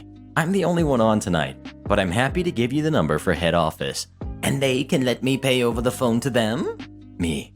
No, absolutely not. But if you wish to complain, you can explain to them. She hangs up. About 10 minutes later, I get a call from head office. Me. Hello? Head office. Hi, this is head office calling in regards to a call we just got from a customer. She claimed you told her that she could pay for her husband's petrol over the phone. You realize this is against company policy. Me. No, sorry, but I absolutely told her that she couldn't pay over the phone. She wouldn't listen to me. Head office. Ah, I suspected as such. She was being difficult. Me. Yeah. Head office. Well, that makes me feel better about what I said. I told her she was lucky you let her husband leave at all. You should have insisted he leave his car there while he got a cab home and back. I also told her that if they weren't back to pay in 40 minutes, the police would be called immediately and they would have a criminal record. Me. How did she take that? Head office. She was suddenly very cooperative. 20 minutes later, the husband returns and pays for the fuel. I tell him thanks and to apologize to the wife for not being able to pay over the phone. He's confused by this. I explained what happened. He had no idea. He texted her saying he would be back late as he was going to pick up his card. She called us and complained without letting him know. He was not pleased, just shook his head and left apologizing. Customer. I'm so sorry. She does this all the time. You don't get paid enough to deal with that. Entitled kid chops down my tree, costs her 500,000 pounds, 700,000 US dollars. Background information. We live in an old and big manor that has been split into 3 attached houses.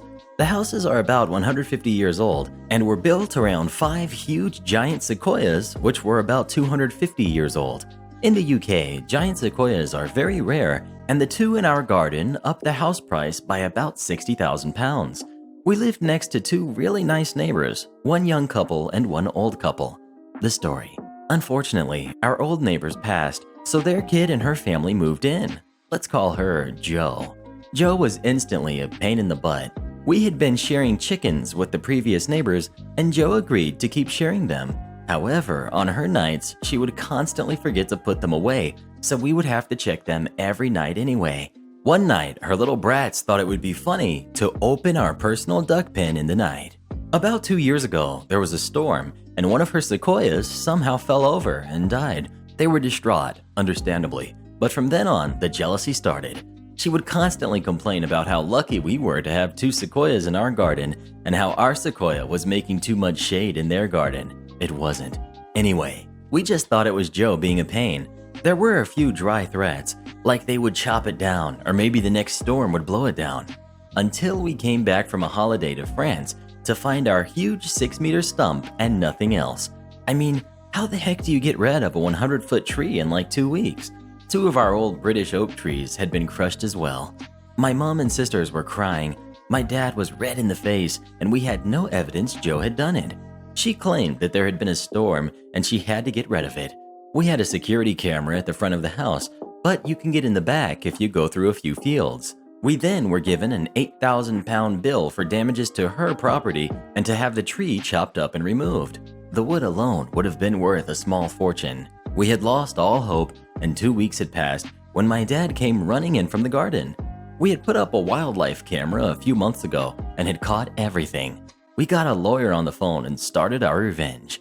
We got a tree surgeon out who said it was an original specimen brought into the UK in 1860, along with the 2 that were in Elveston Castle Country Park. There were 218 around the UK, but only 60 now.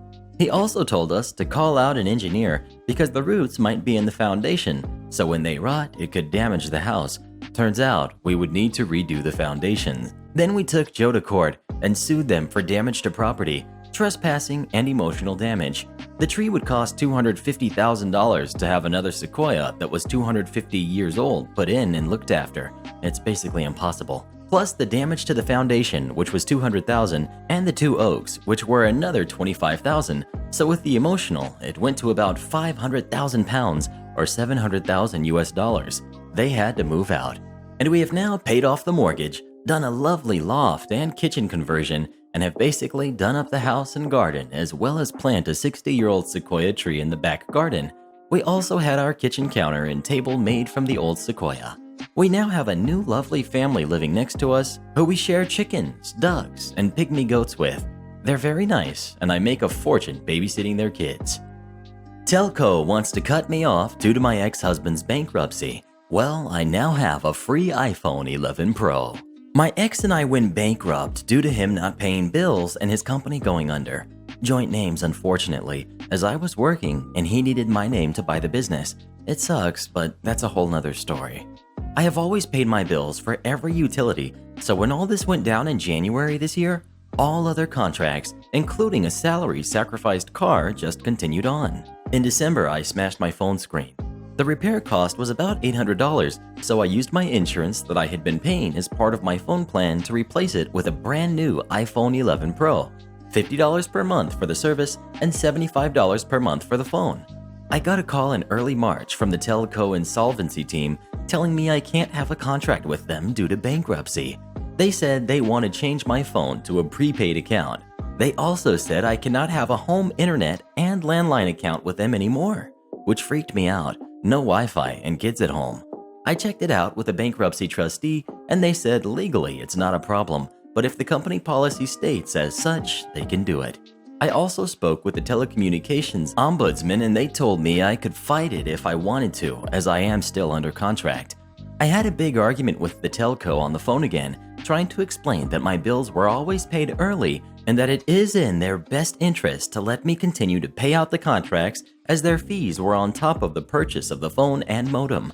No go. She did not want to hear a bar of it. I shopped around and found a new internet provider and landline, needed for homeschooling at the moment, and then let the telco swap me off my plan to prepaid. I then ported my prepaid phone number over to a new internet company. I have had the same number since my first phone and didn't want to change it. Then, the telco sent me a bill to pay out the iPhone and the modem. Final bill was $2,300, which I promptly replied with the bankruptcy number and trustee details and included the passage from legislation that says they cannot contact me about it again. The best part is my new company uses the old company's satellites, so my coverage is still excellent, but also uses another company's as well, so it's now actually better. Stupid telco that is the biggest in the country, they are too dumb to just let me pay what I owe as agreed. Let my son live with you and eat all of your food. Hey people of Reddit, this isn't my story, but it's my cousin's. My cousins and their roommate told me this story last January. I thought it was funny, so I thought I'd share. By the way, cousin and his roommate are both 16 and my little cousin is 12.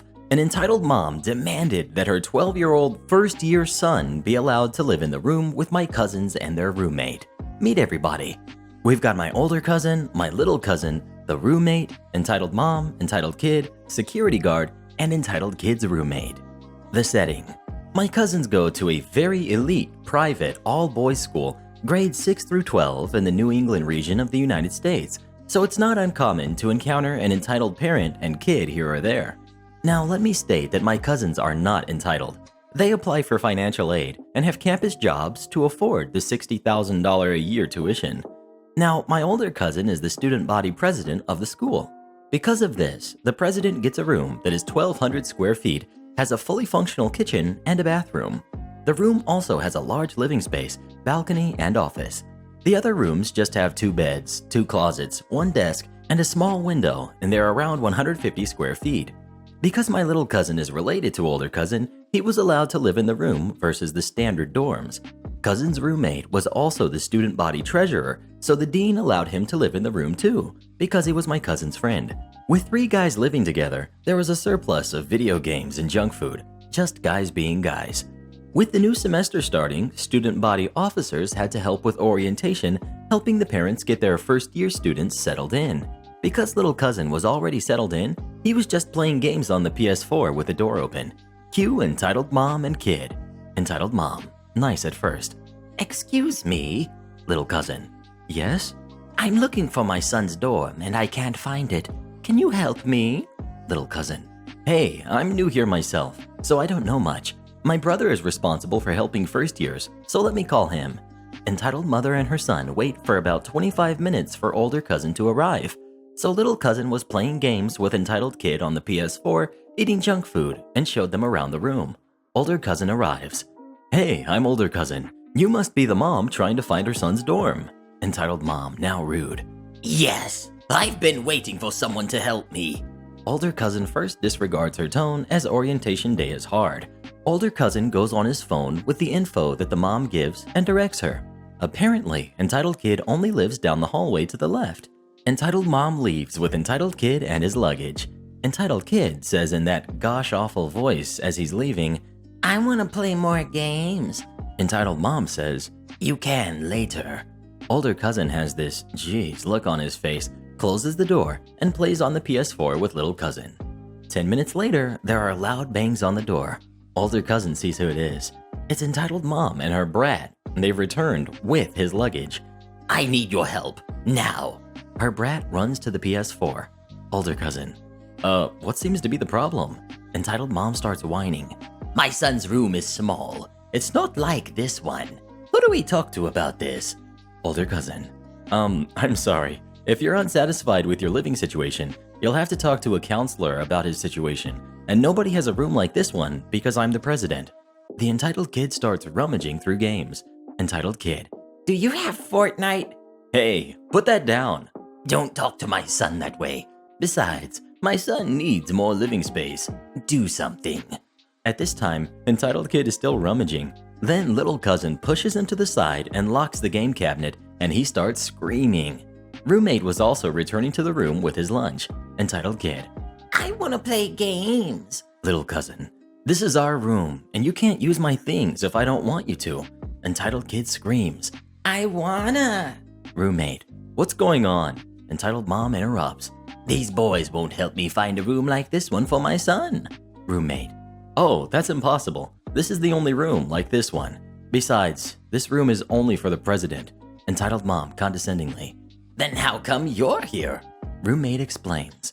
Roommate, little cousin is related to older cousin, so he can stay here. I'm in student government with older cousin, which allows me to live here. Older cousin, yeah, I told her that. Entitled mom then says to older cousin and roommate, You should let my son live here. Entitled kid overhears his mom.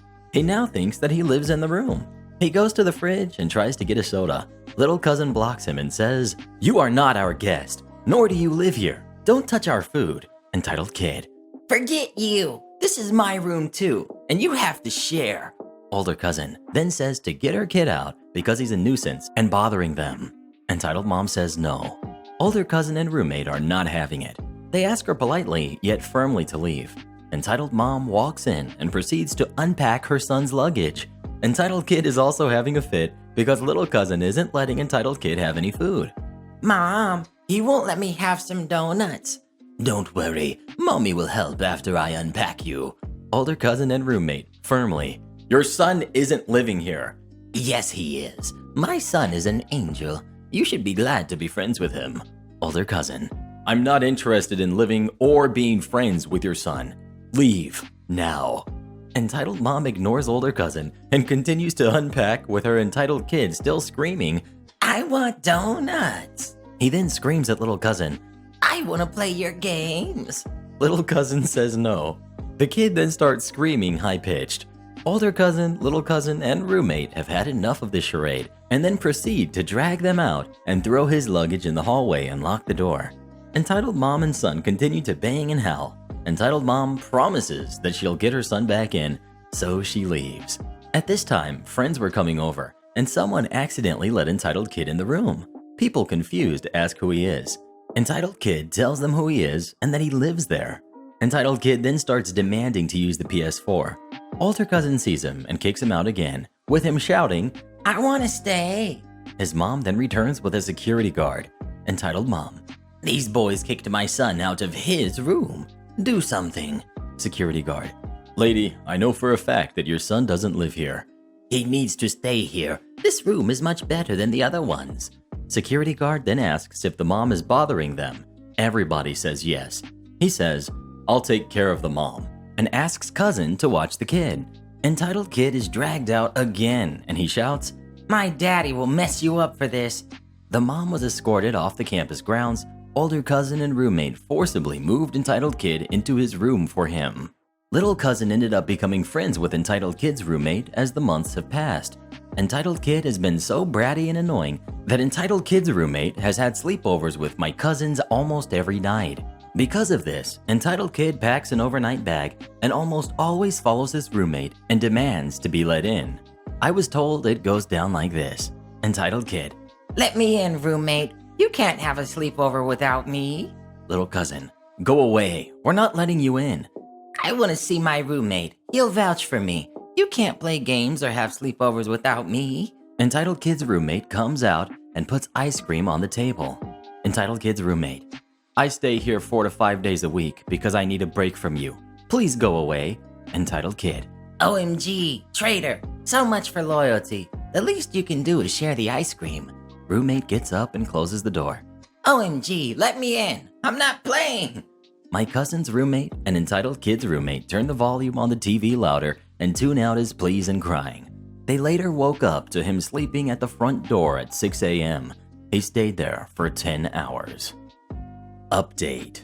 My cousins gave me a recent update about the entitled mom and her entitled son that has been harassing them during the school year. They were going on vacation President's Day weekend. Entitled mom demanded that her son be allowed to vacation to New York City with them. So entitled kid's roommate's parents live in New York City around 5th Avenue. For those of you who don't know, 5th Avenue is some of the most expensive real estate in the city. Entitled kid's roommate's parents were allowing my cousins and their roommate to stay in New York for free, with meals included because they are friends with entitled kid's roommate. All my cousins had to do was drive there, which is around 3 hours. As entitled kid had been harassing my cousins, their roommate, and his roommate all semester, he overheard the situation and he demanded to go. When his attempts to go fail, he then calls his mom, who drives from another state, to demand that the gang take her son on vacation with them. So in February on the 20th, my cousins, their roommate, and entitled kid's roommate are talking to little cousin to try and get a game plan together for the New York trip. Entitled kid hears his roommate's phone call about planning the trip, and then it goes as follows. Entitled kid. Hey, where are you going? His roommate. Home to New York with the guys? Why? Can I come too? Please. I think not. Why not? I don't want you at my house or around my family. Entitled kid gets upset. Then his roommate goes to the room to hang with my cousins and their roommate. Entitled kid then follows. The door is shut in his face. Let me in. Everyone tells him to go away, and they proceed to plan for their vacation. Entitled kid then proceeds to say, Let me in, or I'll get my mom. Everyone knows that his mom lives in another state, so everyone was like, go get her then. The gang proceeded to plan the New York trip with entitled kid begging to be let in. This proceeded for 3 hours, and then his mom came.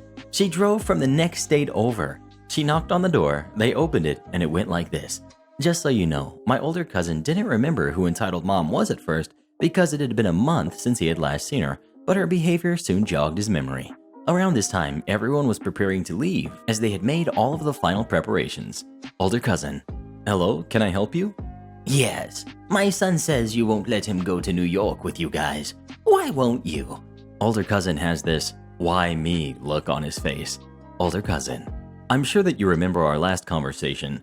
Me, my roommate, and brother want nothing to do with your son. The place where we're staying is entitled kid's roommate's house, and he has expressed that he doesn't want him to come. Entitled mom and kid look upset, and she says that she can pay for her son to go if that's the problem. Then little cousin gets involved. Little cousin, look, it doesn't matter that you can pay for him to go. We just don't want him to go. Entitled mom, he is going. Don't you know who I am? How dare you speak to me that way? My son will be going with you on this trip, and that's that. Then entitled kid's roommate gets involved. His roommate, hey, I don't want your kid at my house. Seriously, he's been bothering me all semester and has made things harder for me.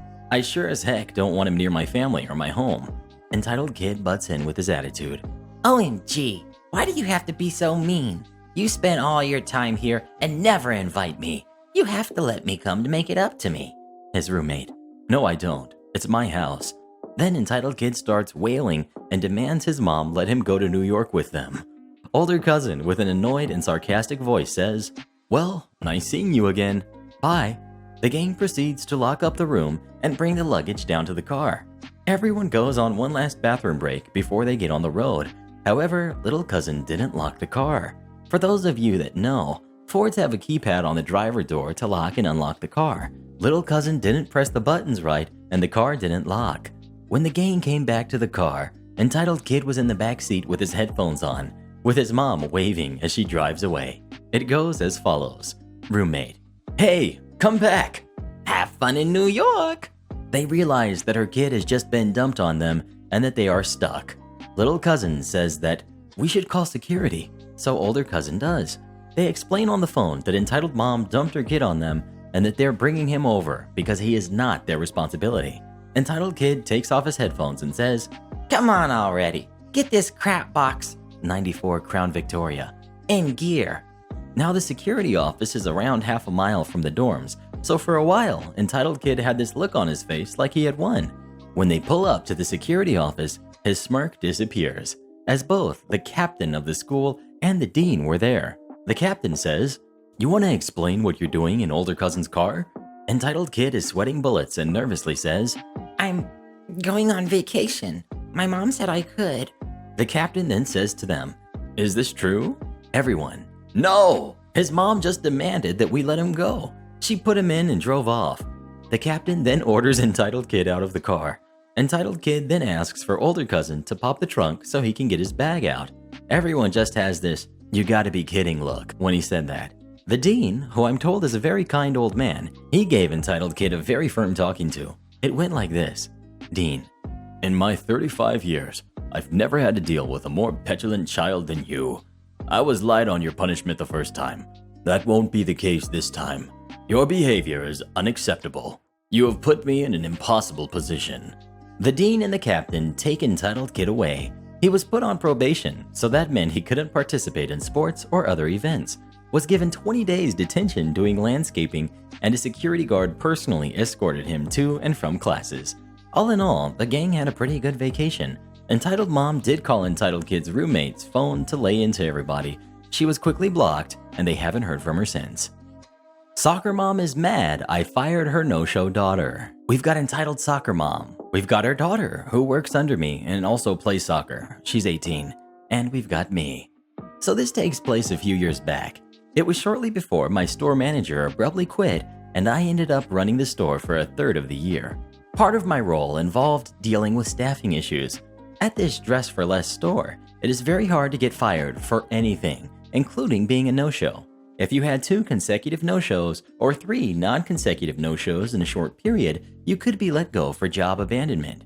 You could call in all the time and still have a job, and some did for a while, but then you would get a lot fewer hours after that because we could not rely on you. My boss was still making the schedule, and he based it around the availability that was provided to him by staff. So Entitled Kid had turned in her availability at the start of the semester, and she was scheduled around that. She had maybe 1 to 2 days a week scheduled on tops. At this point, she had not shown up for about 2 weeks, leading to 3 non-consecutive days. I worked that evening and tried to call her to get a hold of her. On the second day of her not answering, about 3 calls, I decided to leave a voicemail. Hi, Entitled Kid, this is OP at the retail store. Due to you having 3 consecutive days of not showing up for work, we are going to have to end your employment with us. Reach out to me if you have any questions. Thank you. It was the script my company gave me. I let the manager know, and all was settled. The next morning, I opened the store, and at the moment, I was in the office getting some paperwork ready for the day. The phone rang, and I picked it up to an angry voice demanding to speak to me. I politely said that I was me, and how could I be of help? She proceeded to yell at me how I ruined her daughter's day. I stated that I did not know who she was referring to, but that I do not recall doing anything today that could be looked at that way. She then told me she was Entitled Kid's mom and that what we did was unprofessional and horrible. I told her that since her daughter is 18, I cannot go into details of her employment. My daughter is just a kid, she screamed. Legally, that is not true, I replied. Well, you scheduled my daughter for times she cannot work, and when she has school and practice, so she should not be fired. I calmly replied that we staff our store based on the availability that is provided to us, and it is set in the system so that it will only allow that. She said that is not true, and that her daughter is on a soccer scholarship at a local community college. I replied, that is good for her, but if she is scheduled to work and cannot, she needs to be able to let us know, as we do have a business to run. My daughter is going to school on a soccer scholarship, and she has to practice hard on soccer, so you have to work around that, she yelled. We staff based on the availability we are provided, and for staff to be employed here, they do have to show up for their shifts, I replied, a little testily. At this point, she follows up with, my daughter is going to school to get a much better job than you have in retail. She is going to be a teacher. I curtly replied, oh, that's nice. One of my degrees is in education. And you work here? She said demeaningly. I do, and luckily it pays about twice as much as a teacher makes, so there is nothing in you that can talk down to me. I replied angrily as I slammed down the phone. The job market for teachers isn't good, and I wasn't necessarily delighted with my career at the moment due to some life situations. She called back immediately, and I picked it up, and when I heard it was her, I hung up again. She did not call back after. Don't tell me what color to wear. As I was growing up, my fingernails got the worst end of chewing multiple times daily. They and my cuticles were ragged. My mom had tried many times to break me out of the habit, but it wasn't until I was 14 that I really put my mind to it and tried to stop. It was hit, or should I say bit, or miss for several months. When I had the chewing under control, my mom was really invested in helping me maintain it. We went shopping and she let me pick out the colors of several bottles of nail polish. This was in the 70s. Yeah, I know, way back in the dinosaur era. Vibrant colors had just become popular, and I chose pastel shades of blue, green, and yellow. My mother spent a couple of hours on a Sunday giving me a manicure and used the green shade of polish. They were so beautiful, and I vowed never to chew my nails again. At this point in time, I was a sophomore in high school. I didn't have many friends, and I usually walked the campus alone. A couple of days after my nails had been painted green, I was stopped as I was walking to class by one of the mean girls in her group.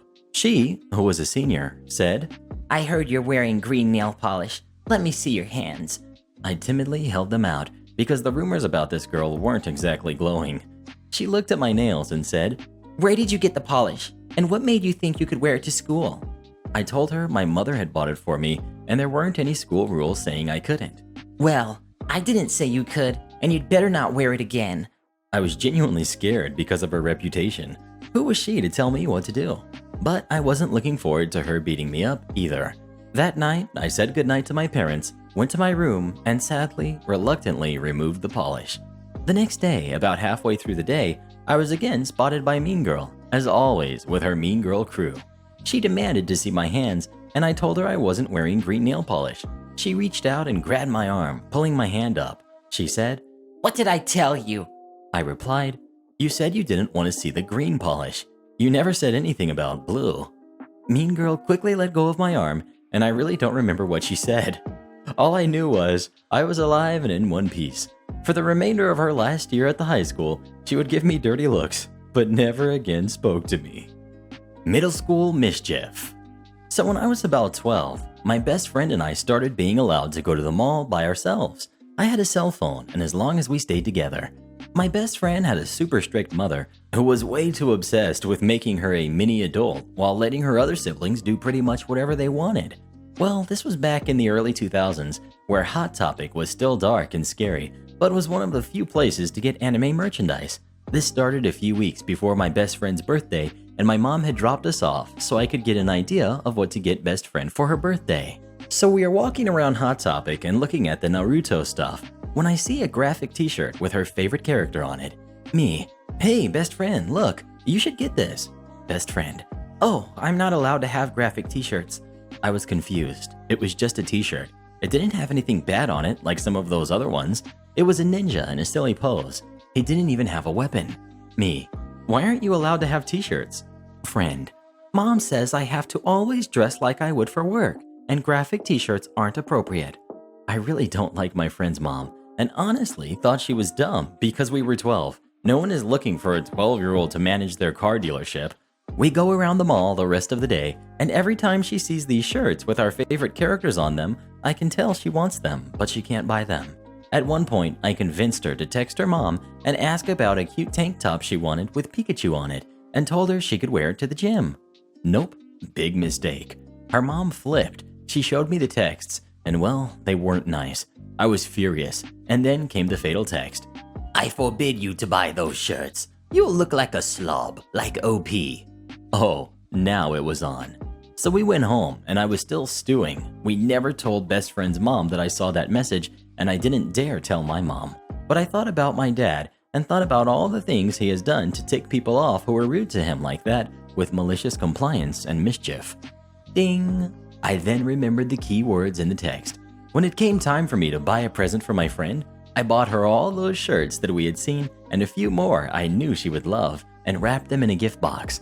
Fast forward to the party. Best friend is opening her gift and gets to mine. She opens the box and sees all the shirts I got her, and her eyes go wide. Instantly, her mom is ticked. I can see it through her forced smile, because I know her mom is far too polite to deny her the gift. I also knew just what to say to get her not to chuck them in the trash immediately after the party. Me. My mom and I thought they were adorable, and now we match. Now she knew my mom would expect to see them as well. Later, when we were away from her mom, we laughed a bit about it, and she asked me why I got them. I reminded her that she was forbidden to buy the shirts, not me. For years afterwards, this was our system for getting around the rules. To avoid this getting any longer, here's a quick list of other issues we got around in a similar way, and yes, I either heard her mom say these things or read them through texts. "You have too many books. You can't buy any more." I bought her a gift card to a giant bookshop that no longer exists. "You can't buy comic books. They'll rot your brain." Bought her about $50 worth of comics. "Dungeons and Dragons is evil. Don't you dare buy those books." Cool. Bought her the handbook, a set of dice, and some minis. So yeah, her mom would get super irritated with me, but she also still liked me. I think she likes me, but because she was super religious, didn't like how I was being raised, because I was a good friend, and she thought I was innocent in all her lectures about this stuff.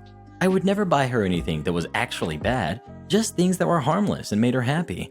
My dad might have also helped in this as well by buying us our first convention tickets when he heard her mom say that those conventions were for freaks and overweight nerds, which he took as a jab at me. I'm not super skinny, but not fat either, and also helped us get our costumes together for the convention because her mom refused. Have you ever gone to a convention of any sort? If not, do you think you ever would? Please let me know, I'd really love to hear from you. Karen learns why you should never pet someone else's dog without permission. Backstory. When I was in my early teens, I was friends with a girl who lived a few houses down from me. I never really was allowed over to her house because of my parents, but today was the second or third, but last time I had been there after school.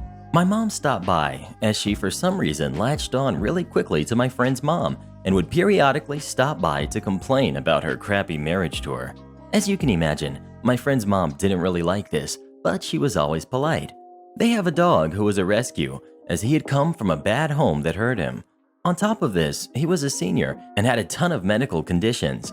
He really was a good boy who was a big ball of affection towards her family. My mom comes knocking on the door and the following goes down. Friend's mom. 2 seconds, I'll be right there. Mom. Friend's mom, is that you? Friend's mom, realizing it's Karen again, knows exactly what she's here for. I see her mentally prepare herself before opening the door. Hello? Mom. Hi, how are you? Friend's mom. Hello, Karen. I'm okay, thanks. And you? Oh, terrible. My husband's seeing other women. And Dog slowly walks over to see who's at the door and stops in front of Karen. Mom. Huh? Look at the puppy. Oh, sweet boy, come here. She steps inside the house and quickly gets close to the dog, who starts cowering from the sudden loud presence. Friend's mom places her hand on the dog's back to comfort him. Yeah, he's a bit nervous with new people and doesn't like a lot of noise. Mom ignores her. Aw, so cute. Look at the little puppy. She gets down on her knees and shuffled over to him. Friend's mom. I don't think you should be getting too close to him. I'm watching from afar, but start to come over. I see the dog is starting to tense up, and my friend's mom is trying to comfort him while trying to slowly take him away. But my entitled mom keeps getting closer. He's just shy. Don't worry, I have a dog. I know what I'm doing. Who's a good boy? The dog tries to turn his face away from her. She forcefully takes his face into her hands and presses her face against his snout. Me. Mom. Mom. Good boy. Hello. The dog snaps at her, growling as he nips her right in the face. We all yell in shock, and friend's mom quickly takes him away. Probably good to mention he's a big dog. The dog runs off and hides somewhere. Mom, holding her face, she stumbles back and starts crying. Your dog bit me. Friend's mom. I'm so sorry. Are you okay? He's never done that before. He bit me. Friend. Dog has never bitten anyone before. He's completely docile. He came from a bad home originally and was probably scared from you getting too close and loud. Oh, so it's my fault? You should not have such a dangerous animal.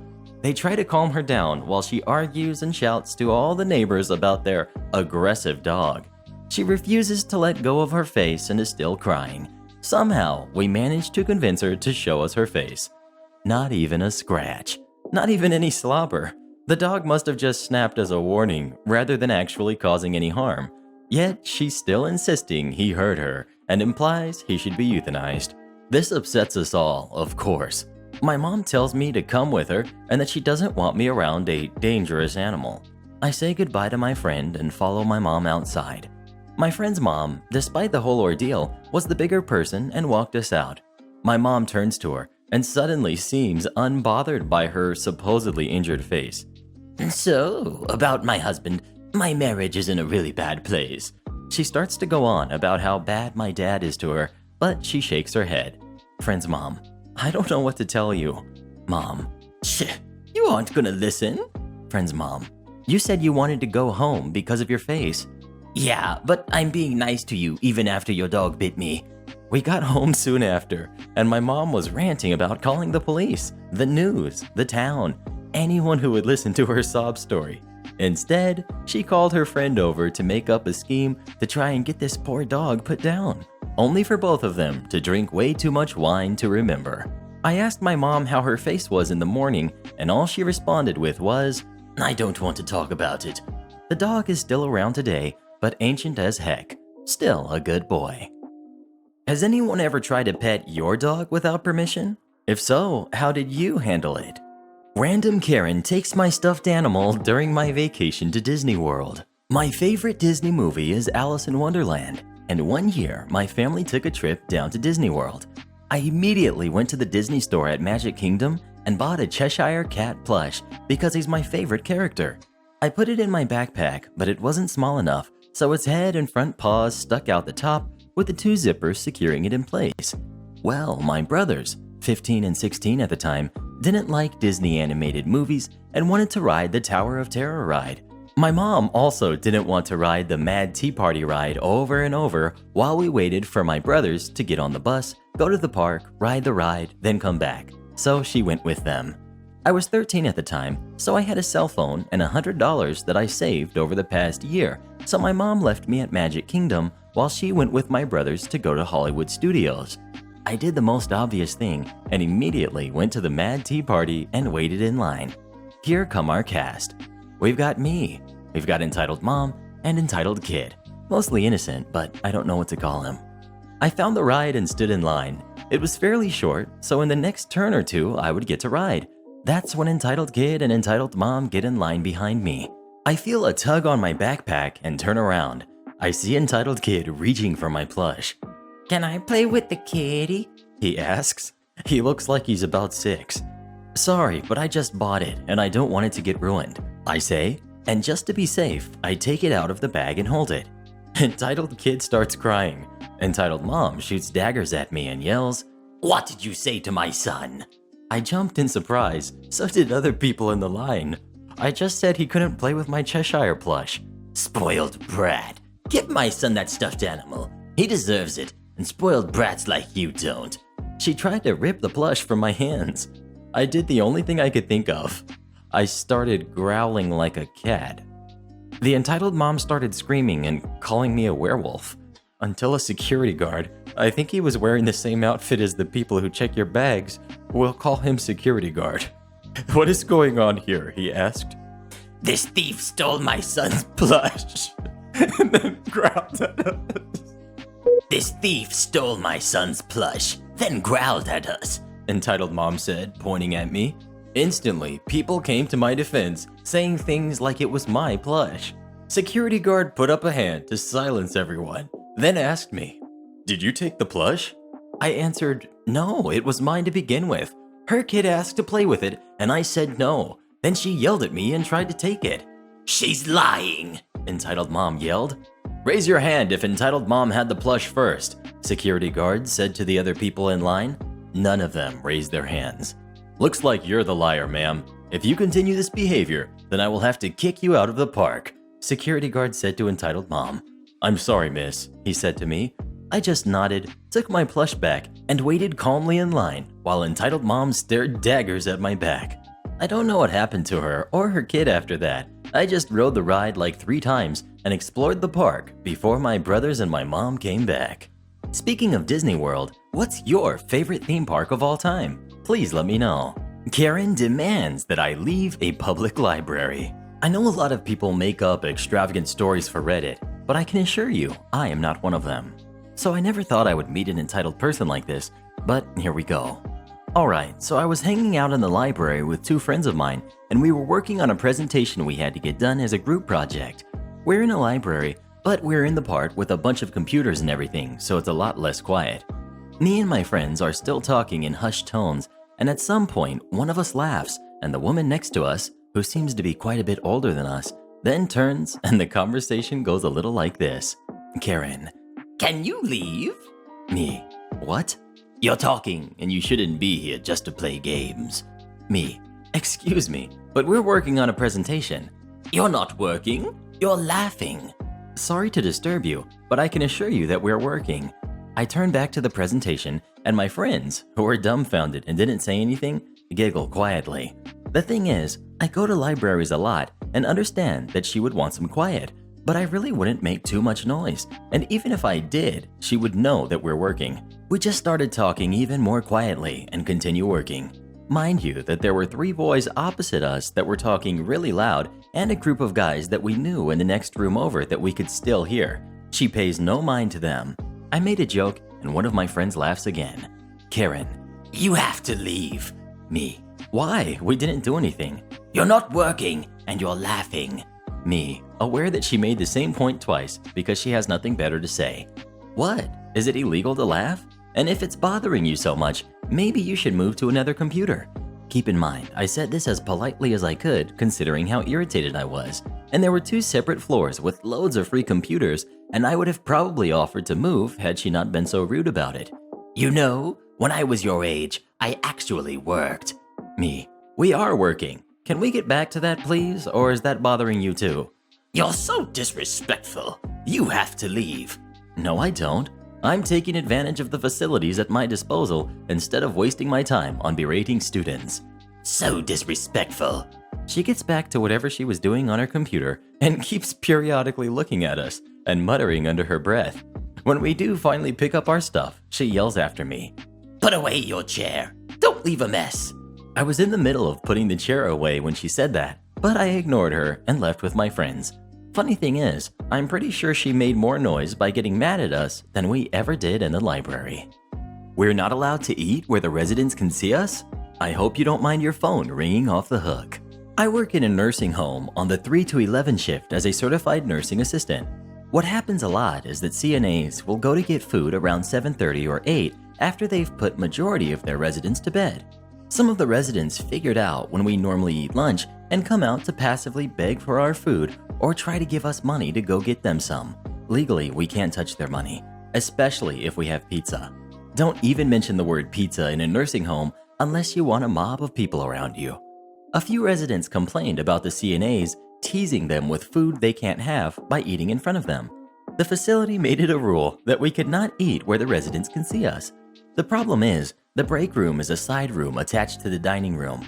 Sometimes when we're in the break room eating, we could look up and see residents staring at us through the glass door. That means we can't even eat in the break room. The CNAs didn't even talk about this compliance, we just all did it. The facility put in a rule that we absolutely had to take our lunch break about a week before this happened because CNAs would put that they didn't have lunch at the time clock, which led to them getting paid overtime. Even if there was one CNA on the hall, that CNA still had to take a lunch break according to their rules. When I was the only CNA on a hall, I would pick up my lunch and eat while still answering call lights because I was the only CNA to answer them. But since I couldn't eat where the residents saw me, I stayed out of the building for lunch break. Because we stayed gone the entire time, they started getting complaints that call lights were being ignored. The nurses were doing their own malicious compliance because the director of nursing was jumping down their throats for answering lights while they were passing out medicine. "You can't lock up the cart to answer a light during med pass," is what she would screech at them. So when the aides were on lunch, the nurses weren't answering the lights either. No residents were harmed during this malicious compliance. This led to a lot of complaints and phone calls to the director's cell phone at night because the residents would call their family members who would then call the director. One night at around 7:45, the director stormed up to me while I was eating lunch in my car. She was in her pajamas, so I knew she wasn't happy. Director: "Why aren't you on the hall? I'm getting phone calls about call lights not being answered." Me: "I'm on my lunch break." "You can't leave the hall unattended." Me: "According to the in-service and the write-up that you made me sign, I have to take a lunch break whether I'm the only aide on the hall or not, and I'm not allowed to eat in front of the residents, so I can't be in there. We're also not allowed to work while off the clock." When she realized the corner her rules back us into, she practically short-circuited. She wasn't even making words anymore. She looked around and saw 2 other CNAs eating in their cars. These ladies were kind of sassy and weren't going to take any crap from her, so she didn't even bother. She stormed into the building, and I didn't see her again until my lunch break was over. She apparently answered the call lights in her pajamas. For anyone that is curious, the call lights she answered were for little things, like a resident who was on a fluid restriction wanting water, or wanting their TV turned to a channel that the TV was already on. Those were the only 2 lights that were on according to my nurse. The director was furious that she had to drive down there to answer those lights since they didn't even need anything. Welcome to CNA work, jerk. The next day, we had a new in-service that said we can take our lunch in the break room, and they put a sad excuse of a blind on the glass door of the break room. They also put a sign on the break room that said staff only. This didn't stop residents from going in it though. The in-service also said that if there is only one aide on the hall, that aide cannot leave the hall unless they find another aide to watch it while they're gone. Sadly, she didn't stop bothering the nurses. I know some people would think we went too far with our compliance, but they were threatening termination for eating in front of the residents and for not taking a lunch break. I was suspended for 3 days before this compliance for not taking a lunch break, so there was nothing left to do but malicious compliance. The director and the administrator of the facility kissed up hardcore to the residents, which is why we had stupid rules like that. Thankfully, both of them are gone.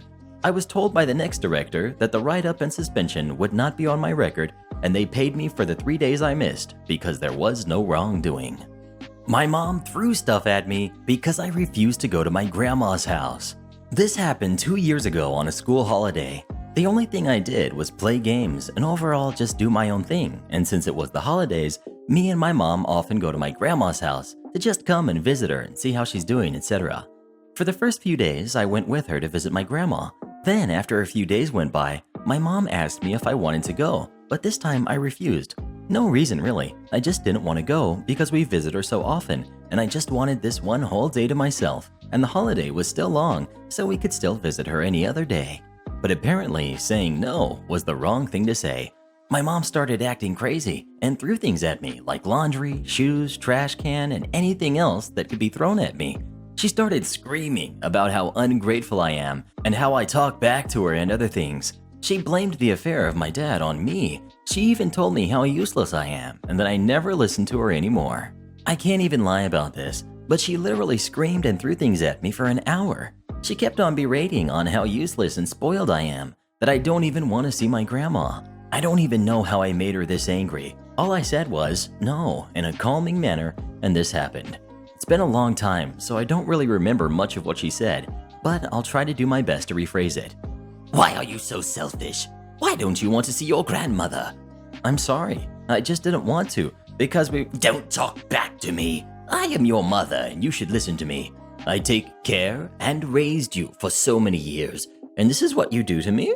refusing to visit your grandmother? All you do is play games. Don't you have enough? Why is it so hard for you to just listen to me? You are so useless and worthless. You already know I'm stressed out because of your father. And now this? You're such an entitled brat. My dad heard the commotion and joined in. Entitled mom. Look at your daughter. She is so lazy, and all she does is sit and play games all day. Entitled dad. What's happening here? She refused to come with me to her grandma's. Entitled dad. OP, you should have listened to your mother. You're always on that computer. Why don't you go outside for once? Me. What did I tell you about talking back? I started silently crying and just stared at my computer screen, hoping that this would end soon. My mom saw this and said, Why are you crying? Don't cry fake tears. You're just crying to get attention. But guess what? No one's here to help you.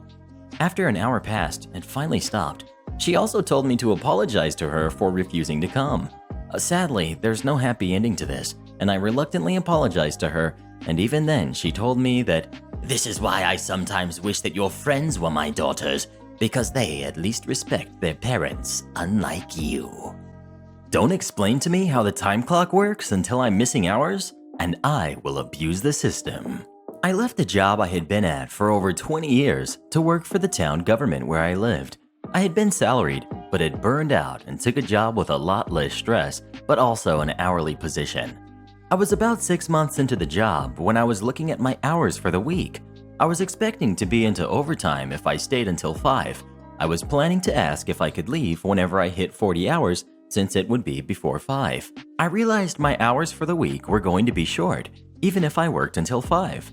After calculating the time I worked each day and comparing it to the payroll software, I talked to my boss and was told that the time clock rounded to the nearest 15 minutes. I was upset. This was never explained to me when I started. Based on how things went when I started, it wasn't surprising. For those that don't know how this works, if you clock in between 7:53 and 8:07, the time clock rounds this to 8 o'clock. If you clock in between 8:08 and 8:22, the time clock records this as 8:15. When I did the calculations, there is a potential to abuse this to swing your hours worked by 2.5 hours every week, meaning I could work 37.5 hours and get paid for 40, or I could work 40 hours and get paid for 37.5. I looked up federal labor laws, and this was absolutely legal. Fine. From then on, I never clocked out in the 7 minutes past every 15-minute increment. I'd leave for lunch at about 11:53 every day and get back at 1:07. Time clock records an hour. Get to work at 8:07, leave at 4:52. If the time clock said 4:53, I'd go back and work until 5:08. I wouldn't have done this if I had been informed up front. Obviously, I couldn't completely adhere to this schedule, but I tried my hardest. So the best example of my abuse of the system was that I lived about 5 minutes from work. Occasionally, my kids would lock themselves out of the house. They got home around 3 p.m. The first time I asked my boss if I could go let them in, which seems stupid that I would need to ask, she says to me as I'm walking away, "Make sure to clock out." I think it was meant as a joke, but obviously I was going to clock out. I'm hourly. It just rubbed me the wrong way. So I got to the time clock, clocked out at 3:08, drove home, let my kids in, drove back, and clocked back in at 3:20. Time clock sees a 3:15 clock out and a 3:15 clock in.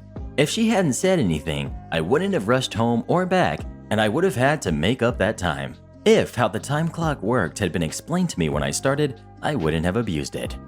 I got sued by an entitled mom. We've got me, we've got the entitled passenger, we've got entitled mom, we've got other driver, my awesome lawyer for my car insurance, and other passenger's lawyer. So back when I was 16, it was a month or so after getting my license.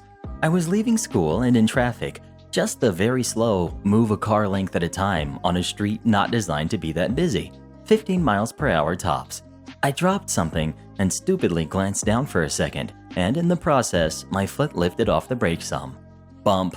Crap. I could see that I hit the car in front of me. I got out, the other driver and his passenger got out. Nothing looked bad, save for a 1-inch crack in the top of my bumper. We agreed to pull ahead into a parking lot. From there, we called to get a police report. Thankfully, other driver wanted to. It was non-injury and nothing serious, so the police asked us to all drive to the station. We did and filled out a quick report of the incident.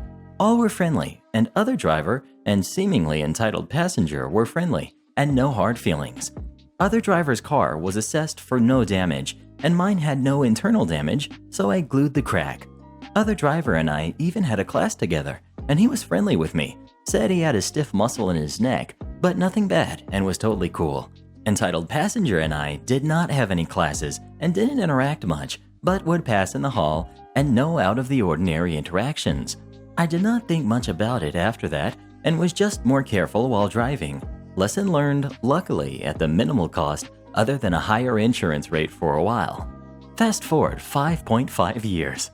I get a call from my insurance saying that entitled passenger and entitled mom were trying to sue me for damages and injuries.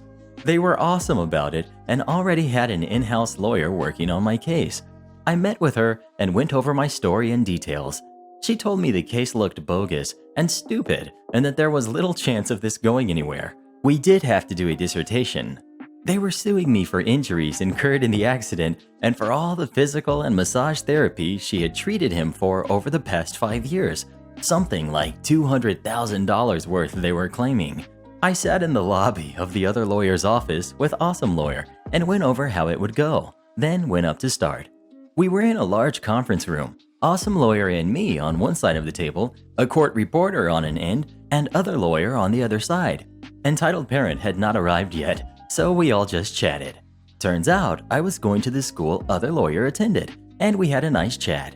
When entitled passenger walked in, me, Awesome Lawyer, and other lawyer were all laughing together, and he had such an annoyed look on his face. Note, I dressed very professional in a suit. He wore jeans and an old shirt. We were sworn in legally before we began. It started with Awesome Lawyer asking entitled passenger questions about the situation and details, which he recalled very few of, and it had a lot of, "I think," "I don't remember," and "possibly." He talked about how much his injuries hurt him getting jobs, and how great his mom was for allowing him to be under her medical treatment. It was all very vague, and a lot came up about how his mom didn't have good records of his treatment, and how she was not even a licensed therapist. Awesome Lawyer also asked him about how the medical record from his visit the day after the accident showed 0 injuries from it, and how the police statement he made and signed did not match what he was describing now. He did not have a good answer. After that, other lawyer asked me questions, and I was able to recall details of the day and the scenario, all of which were confirmable by the police report and our statements from that day. After we left, Awesome Lawyer told me she had a hard time not laughing about how crappy his case was, and why the heck other lawyer would even bother to take it. I got a call a few days later that they settled outside of court for about $2,000, cheaper than going to court, and from what I was told, essentially just covered the entitled passenger's lawyer fees. Not super dramatic, but at the time, it was an intense feeling because I was getting sued, even if it was absurd. I learned a lot from it about keeping good records of things and that car insurance covered a lawyer. Edit. I forgot to mention that I was told the statute of limitations on that kind of thing was 6 years, so this came up right before it was up, conveniently. I looked up the court records just to see things. He has had this sort of lawsuit, suing somebody for an incident years later, with 2 other people, and from what I can find in public records online, all ended similar to mine and around the same time. The same lawyer too, for him. Also, he had to go to court / pay a lawyer to go to court to get the points dropped for traffic tickets. Karen damages my mom's car and blames my mom. Her cop boyfriend covers it up and ruins both of their reputations. For some background, I live in a predominantly white suburb town in New Jersey and my family is Asian. Although the town is alright for the most part, it is not really a secret that some of the townspeople discriminate. One of our neighbors, let's call him Anthony, is a retired police captain from another town, but he is friends with my town's police chief. My mother is a first-generation immigrant, and although she's fluent in English, she still has a pretty thick Asian accent. A couple of years ago, my mom went to visit one of her friends on the other side of town. My mom had parallel parked directly in front of her friend's house, which is at the bottom of a small hill. As she was leaving, a woman driving a Jeep Wrangler with her kids was driving down the small hill, but she was still a decent distance back, so my mom pulled out of her spot. The road they were on was really wide, with enough space to fit 5 cars next to one another, and about 40 feet ahead was a stop sign. My mom at this point was already in the middle of the road, fully out of the parking spot, and had gotten about 10 feet when the woman driving the Jeep suddenly came up from behind my mom's car and cut directly in front of her, crossing a double yellow line to do so. Because of the angle she cut my mom off at, the Jeep's rear wheel ended up ripping off my mom's front bumper. My mom naturally immediately stopped and the woman got out of her car after straightening it out on the road. As soon as she stepped out of her car, this woman, we'll call her Karen, immediately starts yelling at my mom at the top of her lungs. Karen told my mom to call the police, but my mom told her that her phone had died.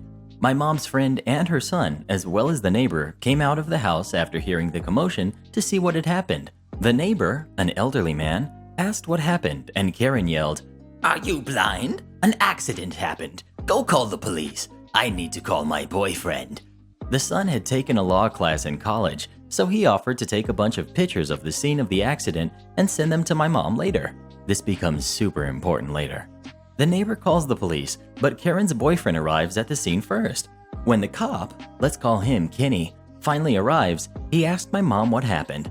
Just as my mom had started saying her side of the story, the cop says, "Wait just a minute," and walks over to the boyfriend.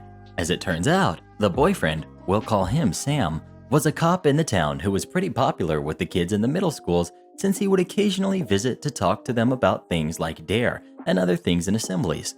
Sam was off duty at the time, so he was able to come over when Karen called him. As soon as Kenny saw his bud Sam, he immediately went to go talk with him rather than with my mom or with Karen. They discussed for a little while and afterwards sent everyone on their way. My mom tried to talk to Kenny before he left, but Kenny just brushed it off and said he got the details he needed and that my mom would be able to get the police report in about a week or 2. When my mom receives the police report, she saw that it said that she pulled out without using her blinkers suddenly and hit Karen's car. On top of that, Karen was expecting my mom's insurance to pay for the damage done to her rear wheel. My mom went to my neighbor Anthony to ask what she could do about the report since it was clearly wrong. Anthony was furious and told her that she should go to the police station and ask to see the chief, and if they ask why she needs to see him, she should tell them that it's because she wants to file an internal complaint. That day, my mom takes the photographs sent to her by the son and goes to the police station and asks the person working the front desk to see the chief. The cop says that she could not just walk in and ask for the chief, so my mom responds, "Okay, so where should I go to file an internal complaint?" And the cop immediately straightens up and says, "Right here, come with me." He leads her into the back. The deputy chief steps into the room and started recording the conversation. Since the chief was out, my mom presented all of the evidence to him instead. After presenting the evidence to show that it was in fact Karen that hit her instead of the other way around, My mom also says that she would like to file a corruption complaint against both Kenny and Sam. Kenny clearly did not do his job properly since he did not properly ask the actual people involved in the accident and did not even note the fact that there were 2 passengers in Karen's car in the report. Even Karen later admitted to an investigator that Kenny never once spoke to her. My mom even threw in the race card for good measure, saying maybe Kenny wouldn't listen to her and brushed her off because of her thick Asian accent. Sam, meanwhile, had interfered with the investigation despite not being at the scene of the crime during the time of the accident. The deputy chief says he will start an internal investigation and will see if anything needs to be done. Meanwhile, my mom also filed a claim to her insurance and presented the evidence to them too. And her insurance decides since the accident, in their eyes, was clearly not her fault, they weren't going to pay Karen a penny and that they would contact Karen's insurance to pay my mom instead. A lot of internal bureaucratic investigational BS happens, including interviews with Karen, my mom's friend, and the friend's neighbor. About a month passed, and an officer comes to our house to tell my mom that Kenny had been punished, but there was not enough evidence to punish Sam, and he just wanted to know if there were any other concerns she had. Since Karen seemingly had not done anything to further warrant any action and the damage to her car was paid for, my mom said that there was nothing else. This is the fun part. 3 days after the officer came to our door, a letter came in the mail for a court hearing. Turns out, Karen decided to file 3 tickets about my mom just 1 day before the statute of limitations. Apparently in New Jersey, citizens are allowed to file complaints about other citizens breaking the law, a thing that our family had never heard of before until this happened. And because of how late she filed these complaints, by the time we received them in the mail, we could not even counter-complain, and the only options were to pay the fine or to go to court. We assumed that Karen learned about being able to file a complaint from Sam, and that the only reason she was willing to go this far is because she heard my mom had a super thick Asian accent and assumed that my mom wouldn't know what to do about the tickets and would just pay up. What she didn't count on was the fact that my mom is actually really aggressive with an absolutely massive network of people that she knows. Within a day, my mom hired a lawyer to fight the case, and they immediately asked to change the court from the small court in our town to one of the large courts a couple of towns away. The logic was that if she fought the case in our town, my mom would be at a disadvantage since her case was essentially going against our town's beloved police force, but by putting it in a different town, the playing field would be even. Additionally, while my mom worked from home in her own business, Karen had a full-time job in town, so going to court in a different town would be a huge pain in the butt for her. The lawyer had prepared a huge amount of evidence against Karen, so there was no way she was actually going to win the case no matter what. Come the court date, Karen never showed up, so the case was thrown out. That was a pretty nice win, but what came after was even better. Since my mother and sister have a lot of friends in town, the story of Karen and Sam doing this shady BS got out really fast.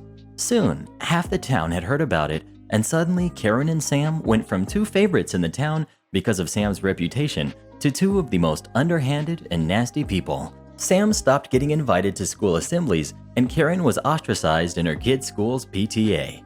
Anthony also ended up talking to the police chief in private, and we later found out that although Sam was not officially punished, he was severely reprimanded by the chief.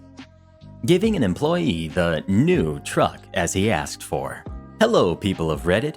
My friend who works in construction told me this story, and I thought that I'd share it as it's super funny.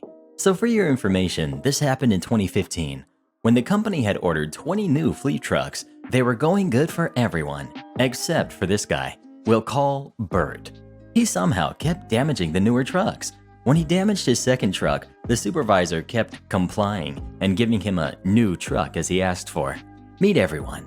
We've got Bert, we've got the supervisor, and the mechanic. So to get into it, my friend tells me that at the company he works for, everyone is loaned a company truck.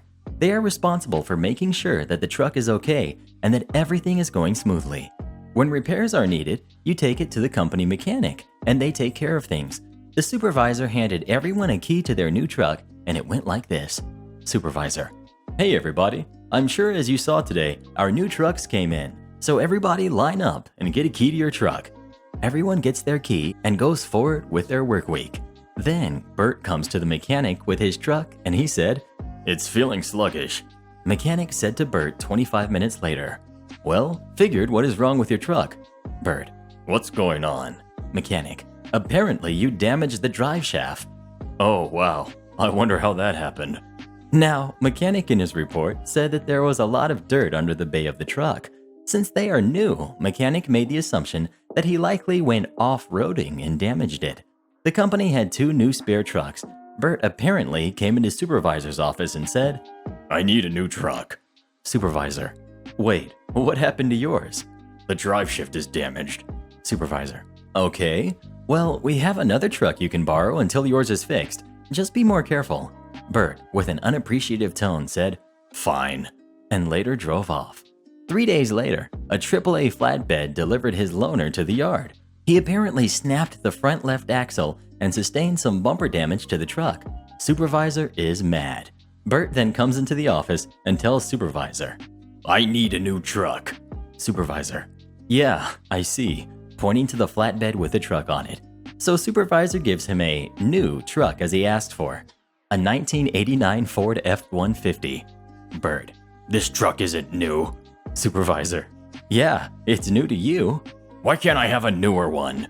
Supervisor, well, you've damaged your first 2. You are an extreme liability for us right now. Just be happy that we're giving you something. Bert, looking dissatisfied, says, Fine. and drives away. 5 days later, the clutch was shot on the 89 pickup, and the thing is, the clutch on the truck was fine. It was inspected before it was given to Bert. So now mechanic and supervisor were suspicious. Bert then came to supervisor's office and said, I need a new truck. Supervisor, yeah, I heard. Bert walks over to the last new truck on the lot. Then supervisor says, follow me to the back lot. Bert follows. Supervisor then proceeds to take a tarp off of a 1977 Ford F-150. The supervisor says to Bert, here is your new truck. Bert looked disgusted, but he had to take it because supervisor wouldn't let him have one of the new trucks until this was fixed and paid to fix the clutch on the 1989 truck.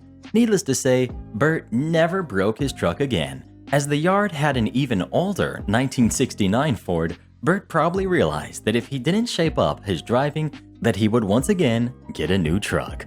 Also, Bert had a lot of experience in construction, so that is one of the reasons why he wasn't fired until 2 years later. Crazy lady demands I let her brat pet my dog. My dog Bones is a rescue and has survived multiple dog attacks before I adopted him.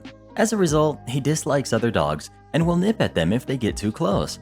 So he wears a bright purple muzzle and is decked nose to tail in bright signs that all say something along the lines of no dogs or I need space. Story time. I live in a small city in the northeast US where neighbors rarely talk to each other and I rarely have any issues with other people about Bones. It was my day off, so I figured it would be nice to get out of the house and go to the park to train. We get to the park and, it being at the end of times and all, everyone and their mother is out. It's fine. I find a secluded corner of grass, lay down Bones' mat, and start working. We're having fun, and no one has bothered us up to this point. I'm laughing, and Bones is jumping up and down for treats, when suddenly, a little voice screams, "Doggy!" Bones loves kids, but he's also very excited and might jump on them, so I immediately stop and tuck him away so I can hold him in place and start looking around for the kid. A little kid clutching the leash of a little poof of a dog is waddling towards us as fast as their legs can take them. No parents in sight, and I'm panicking. "Wait, wait!" I cry, waving one of my hands in front of us. "Stop! Where are your parents?" This itty-bitty kid only sort of speaks and stops a few feet away from me, babbling and pointing in random directions. From between my knees, Bones lets out a booming bark and strains forward. The little kid isn't fazed, but the dog with her launches its tiny self at us, barking up a storm. Bones also loses his mind, barking back. Now the girl is crying, the dogs are screaming at each other, and still no parents anywhere to be seen. Hey, hello, somebody help, please. I start to shout because I don't know what else to do. People are staring at us. Nobody is helping. I finally wrestle Bones to the ground and kneel over to him, when finally a woman shows up and scoops up the girl into her arms, dropping the leash in the process. Little dog bounds over, barking and trying to nip at Bones' nose. I'm so busy trying to get little dog away from us while also holding Bones down that I don't pay any attention to the mom and her daughter until I hear an ahem. I glance up. "Please get your dog," I practically beg. Mom reaches down and puts her baby down and scoops up little dog with one hand, the other coming to rest on her hip. My daughter wants to pet your dog, She says, like nothing has happened. Incredulous, I gesture helplessly at my squirming dog, and I slowly come back to standing, still holding Bones between my knees. He isn't friendly, I say, when the point doesn't seem to be clear to the mom. No, she has dogs at home. She just wants to pet him, Mom insists. Baby is closing in on us, and I try to get back up, but moving is difficult with a 75-pound dog in between your feet. No, ma'am, I say. He isn't friendly. She cannot pet him. I'm sorry.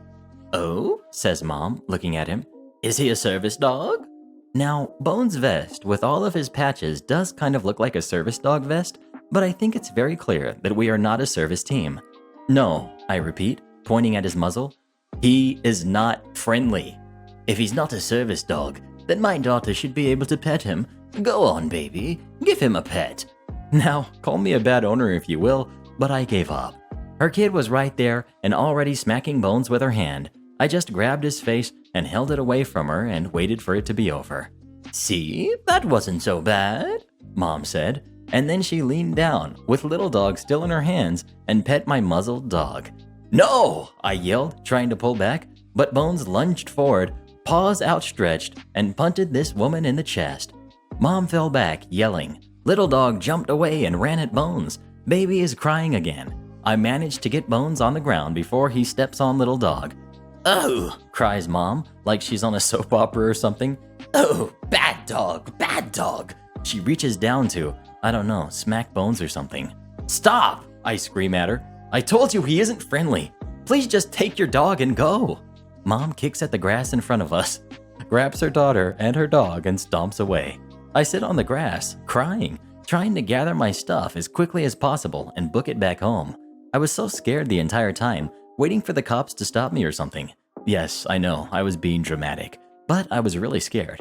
A few people threw me sympathetic glances as I ran from the park. Entitled elderly lady regrets calling cashier stupid. This actually happened a while ago, but I thought the community would enjoy it. So, for some important context, I had previously worked in a grocery store whilst deciding what to go to school for. That didn't exactly feel obligated to repair things that needed it. This is important as the tills we use daily would not function how they were supposed to sometimes. The tills were normally programmed to audibly notify you with a buzz or a beep whenever an item failed to go through, followed by a visible notice on screen. A number of our tills had given up the duty of notifying us with sound. In comes this elderly lady with somewhat greasy hair and quite the stubble. She had a pretty heavy order, which wouldn't normally be a problem if our tills had did what they were supposed to. I realized while she was distracted that an item at the beginning of the transaction hadn't gone through, which meant that nothing else I had scanned after said item went in either. I cringed, dismissed the message, and tried to inconspicuously begin the order all over again, hoping she wouldn't notice. Because this happens quite frequently, and trying to explain it makes you feel like you're trying to lie your way through it, and I didn't like feeling like that. Unfortunately, she noticed. Excuse me, what are you doing? Oh, I'm just rescanning these items. This kind of thing happens sometimes. What kind of thing? Overcharging your customers? I'm not overcharging you at all. See, when one item fails to go through, You already scanned those. Why are you scanning all my items twice? each time I had attempted to explain the situation, she wouldn't understand, or give it time to understand for that matter, and took a step back into accusing me that I was double charging her for items. I'm not, ma'am. I attempted to show her the screen, but apparently proof doesn't matter much when you've already committed to a negative behavior, and now you have to be right. How ridiculous. This is pathetic. She went on. I can't believe this crap. Nobody knows how to do anything these days. Before this altercation, she asked, or more likely demanded, 2 cartons of cigarettes, which, of course, we were out of up front, which meant I had to wait for someone to bring them up from the back. I'd like to point out that I never do well with pressure or hostility, so I'm very uncomfortable waiting with this lady, instead of continuing the order so I could send her on her way. I get the cartons, and she's acting like I have no idea what I'm doing, and verbally makes me feel like I'm useless and incapable. All while I am surprisingly acting like everything is okay, like she's not making me feel like a terrible employee, and even smaller of a person, when actually I was scared and upset. I didn't want it to get any worse than it was. It was at this brilliant moment that she turned to the person behind her and confidently uttered, Isn't she just stupid? The person behind her was my mother, here to pick me up at the end of my shift. My jaw physically dropped and my expression morphed into an unavoidable gaping smirk. Good things come to those who wait, I guess. My mother looked at her, and keeping her cool, she said, Well, I'm sure she didn't do it on purpose, and considering how I gave birth to her 20 years ago, no, I don't think she's stupid. This lady, you could see the alert in her eyes. She didn't say another word during the transaction and practically flew from the store after that. I think the funny part was, I saw my mom there previously, and I was trying to hint to her that something was wrong. She knows my body language, and this old gal did it for me.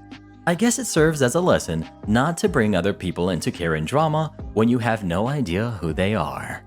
So Karen, what did you think of today's stories? They were horrible. Horrible? How dare you? These were some of the best we've ever read. Oh, shut up, Mr. Reddit. It's ridiculous what people like myself have to go through, dealing with stupid people like yourself and your subscribers. Look, Karen, you can say whatever you want about me, but don't you talk about my re-army. Re-army. Most of your viewers aren't even subscribed to your channel. 70% if I'm correct. Well, I can't argue with that. That's true. Most of my viewers don't actually subscribe for some reason. It's because you're stupid, Mr. Reddit. No, I'm not. All right, guys, let's prove Karen wrong by making sure you're subscribed to the channel and turn on notifications. They're not going to listen to you. And if you'd like me, or Karen, What? to record a special message for you, come visit me on Fiverr, link pinned in the comments below.